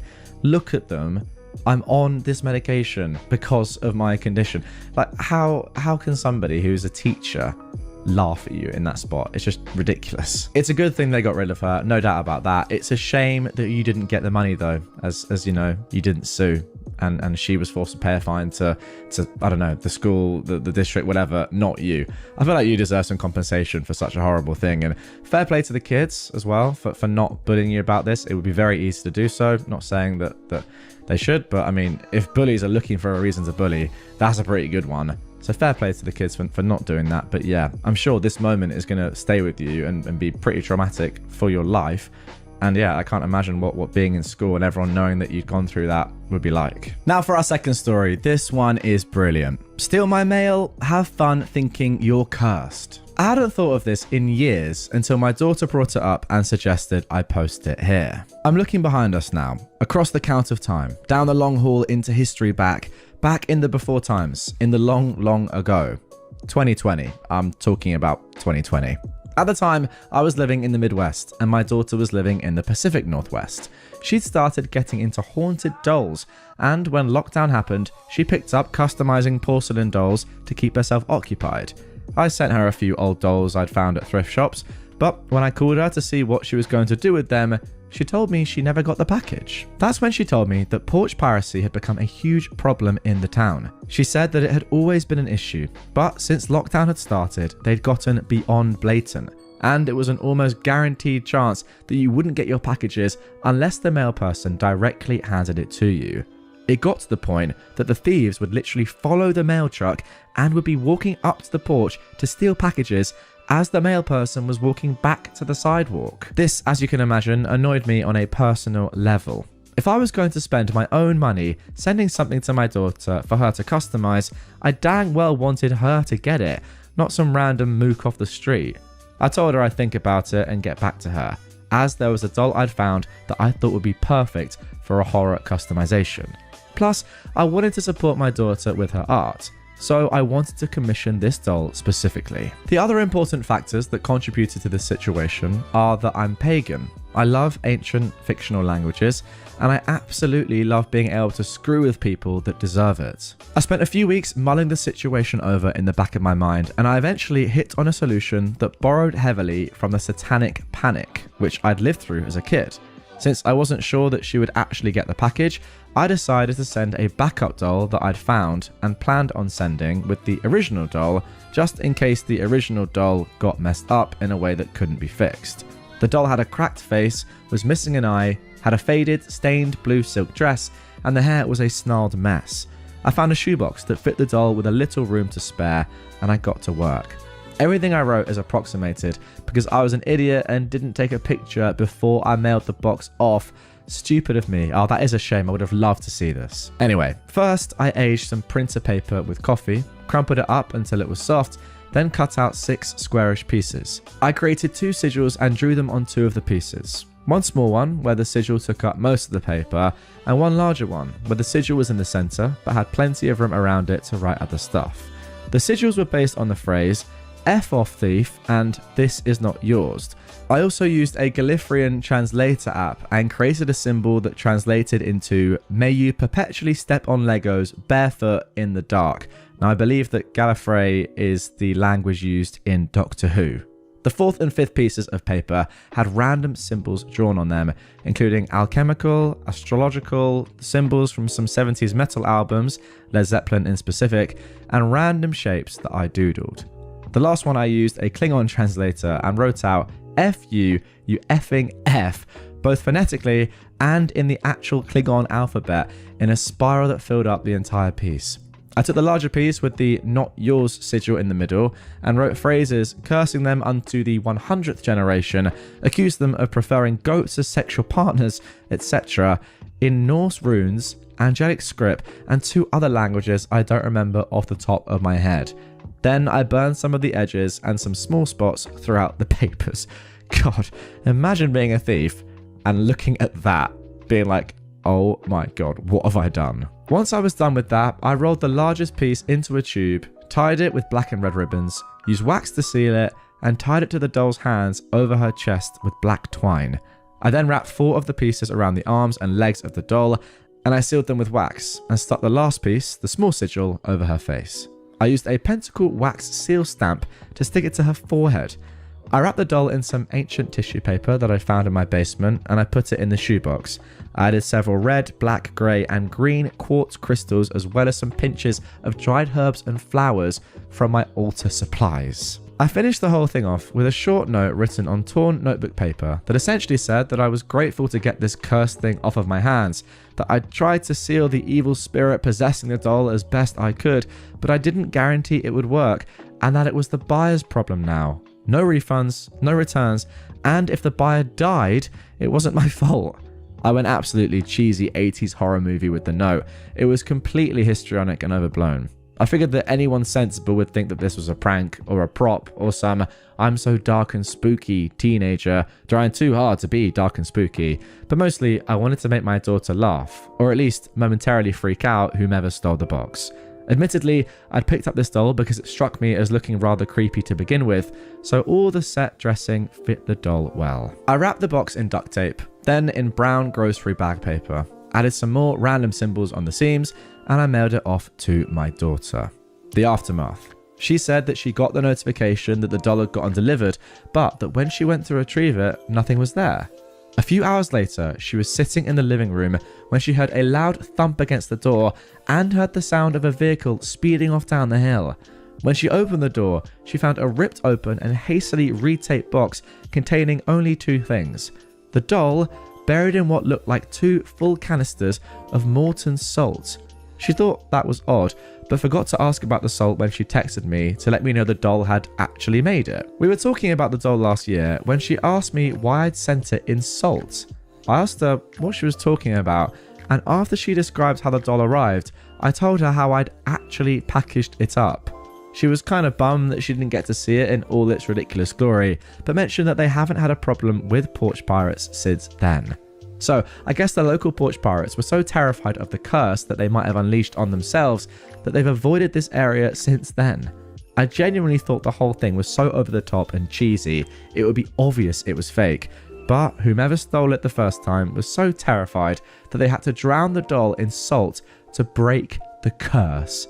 I genuinely hope they step on Legos barefoot to this day. Well, there we go. I think that is the perfect story for this subreddit. Just absolutely genius. I'm kind of getting Mark Rober porch pirate vibes from this. But if anything, this is a level above. Because that, yes, it did put their face out there. And, you know, they obviously got covered in glitter and sparkles and stuff. But this is like genuinely people might be thinking here, these thieves, that they are cursed. And the fact that they've had to pour salt on the doll to try and, whatever, break the curse or whatever, is ridiculous. I mean, yeah, you can scare someone, or you can scare someone for the rest of their life thinking they're cursed. I think there are levels to this game. Crazy stuff. Brilliant. All I can say is it's absolutely brilliant. I feel like the only way you can level this up now even further is somehow find out who that thief was. I don't know if that's possible, but just really try. I mean, really try. Find out where they live, then go and put the doll back on their doorstep with another random note saying like, no, this is your doll now. You are cursed forever. And that will ensure that they truly are cursed, I guess, in their mind, right? Thinking about this for the rest of eternity. I think you just have to go that one step further if possible. Okay, now moving on to our third post from r/TraumatizeThemBack. No, I will not be watching that. Thanks. A few years back, when I worked at a fairly large grocery store, there was this stint when the same co-worker would find me during my break and whittle away my already precious 15 minutes talking about whatever TV show she was obsessed with at the time. Now, I'm not great at watching the shows I actually want to watch, but I'm equally bad at telling people no, so often our talks would end with her insisting I watch whatever show I'd already forgotten the name of, and me sheepishly answering, I'll put it on the list. Then, for like the space of a month, she got a bug up her butt about one show in particular, 13 Reasons Why. Now, most probably know what that is, but quick summary for those who lived under rocks like myself, a teenage girl uses her graphically depicted unaliving to get revenge on the people that hurt her in life. For the first time, I told her, no, not my type of show, which seemed to be her sleeper agent activation dedicated solely to making me watch this freaking show. Every day she'd bring it up and we'd have the exact same conversation. I would ask what it was again because I exercised it from my mind after the last conversation. She excitedly recounts the show and I tell her, no, still not interested, in increasingly firm ways. Finally, I get tired of this game one day and I cut her off in the middle of explaining the show for the millionth time. I put on my most chipper tone and I let loose. Oh my god, you know, you love this stuff so much. I should totally tell you about how I tried to unalive myself last year. It's got all the stuff you love. Assault, unaliving, abuse that I still go to therapy for. Oh, but I didn't try to unalive myself in a cool teen drama kind of way. I just tried to step in front of a train. Oh, I can tell you exactly what it feels like the moment you make the decision to end your life though. That's what you want, right? The more I went on, the paler she got, trying to cut in since I was being loud and pretty much the whole break room could hear. She tried to apologize and act sympathetic to my pain, but I just kept going, giving more and more of the worst details until my break alarm went off. Oh, gotta get going. Thanks for the show, Rec, but I don't think I'm gonna watch. Bye. Shockingly, she stopped talking to me after that, and I finally got to enjoy my breaks. Okay, don't get me wrong. I feel like if I watch a good show and there's nothing sort of massively triggering in it, and I really want someone to watch it, whether it be a colleague or a friend or whatever, I will say, have you started watching that yet? It's really, really good. Trust me. Have you watched it yet? Now, hopefully I wouldn't get annoying with that, but I would keep saying it, you know, at least a couple of times, just to give someone a reminder if I thought they were really going to like it. Now, the difference is here with 13 Reasons Why, and I haven't watched it, I'm going to be honest, but I do know what it's about. That is a show that you probably wouldn't push onto somebody again and again and again. And I think after hearing, no, not my type of show, when you first explain it to somebody, you then probably wouldn't do it again. Now, I'm not saying that she should have known that you had this happen to you before or you were in this sort of situation, but I feel like you probably get some sort of hint from someone saying, no, not my type of show, when it's a show about someone that has unalived themselves. Even still, like, even if it's not about them and they've had a history with this, if they just don't like that sort of stuff, then I feel like you back away after that one. But no, she just kept going and going and going. And the only way to stop her was saying what you said. By the way, what I'm saying is that if I recommended a movie to somebody and they said, oh yeah, I'll watch it, then I might ask them again in future. Oh, have you watched it, by the way? You really should if you haven't. If they said, no, I'm not going to watch that one, not my sort of movie, I would never recommend it again. That would just be weird, especially when it's a topic like this. Real proud of my comeback to an airplane Karen. I have relatively wide shoulders and was flying middle seat in economy. I was coming back from a work trip on a full flight from New Orleans to Atlanta, about 1.5 hours. About 5 minutes after takeoff, the aisle seat Karen was acting real restless, squirming and sighing and rolling her eyes and scoffing. It was clear it was because I was using the armrest between us. I tried to make as much space as possible for her, but given my size and seat, I couldn't really do much. Then she snapped at me, going off about how nobody is impressed by your muscles. You take up way too much space. No one wants to deal with sitting next to meatheads like you. Blah, blah, blah. So I interrupted her little rant and very politely, but very loudly replied with, Miss, why don't you simmer down? This is a short flight, and if there's one thing no one wants to deal with, it's a crying child on an airplane. Window seat and folks across the aisle burst out laughing. Karen was beat red and seething for the rest of the flight. Okay, well, there we go. I love seeing a Karen get beat down. You guys know this. Not physically, of course, but yeah, verbally. However, what I will say is this, and this is something that I think everyone should understand. Airplane protocol, seat protocol is like, it's such an inherent thing. If you're in the window seat, you have the window. And there is a, whatever you call it. I'm doing the sign on the screen. But yeah, the armrest, the window armrest you get. I can't remember if there is a window armrest. I believe there is. That's yours. If you're on the aisle, you get the aisle, right? Which is better than the middle seat. And you get the aisle armrest. That's yours.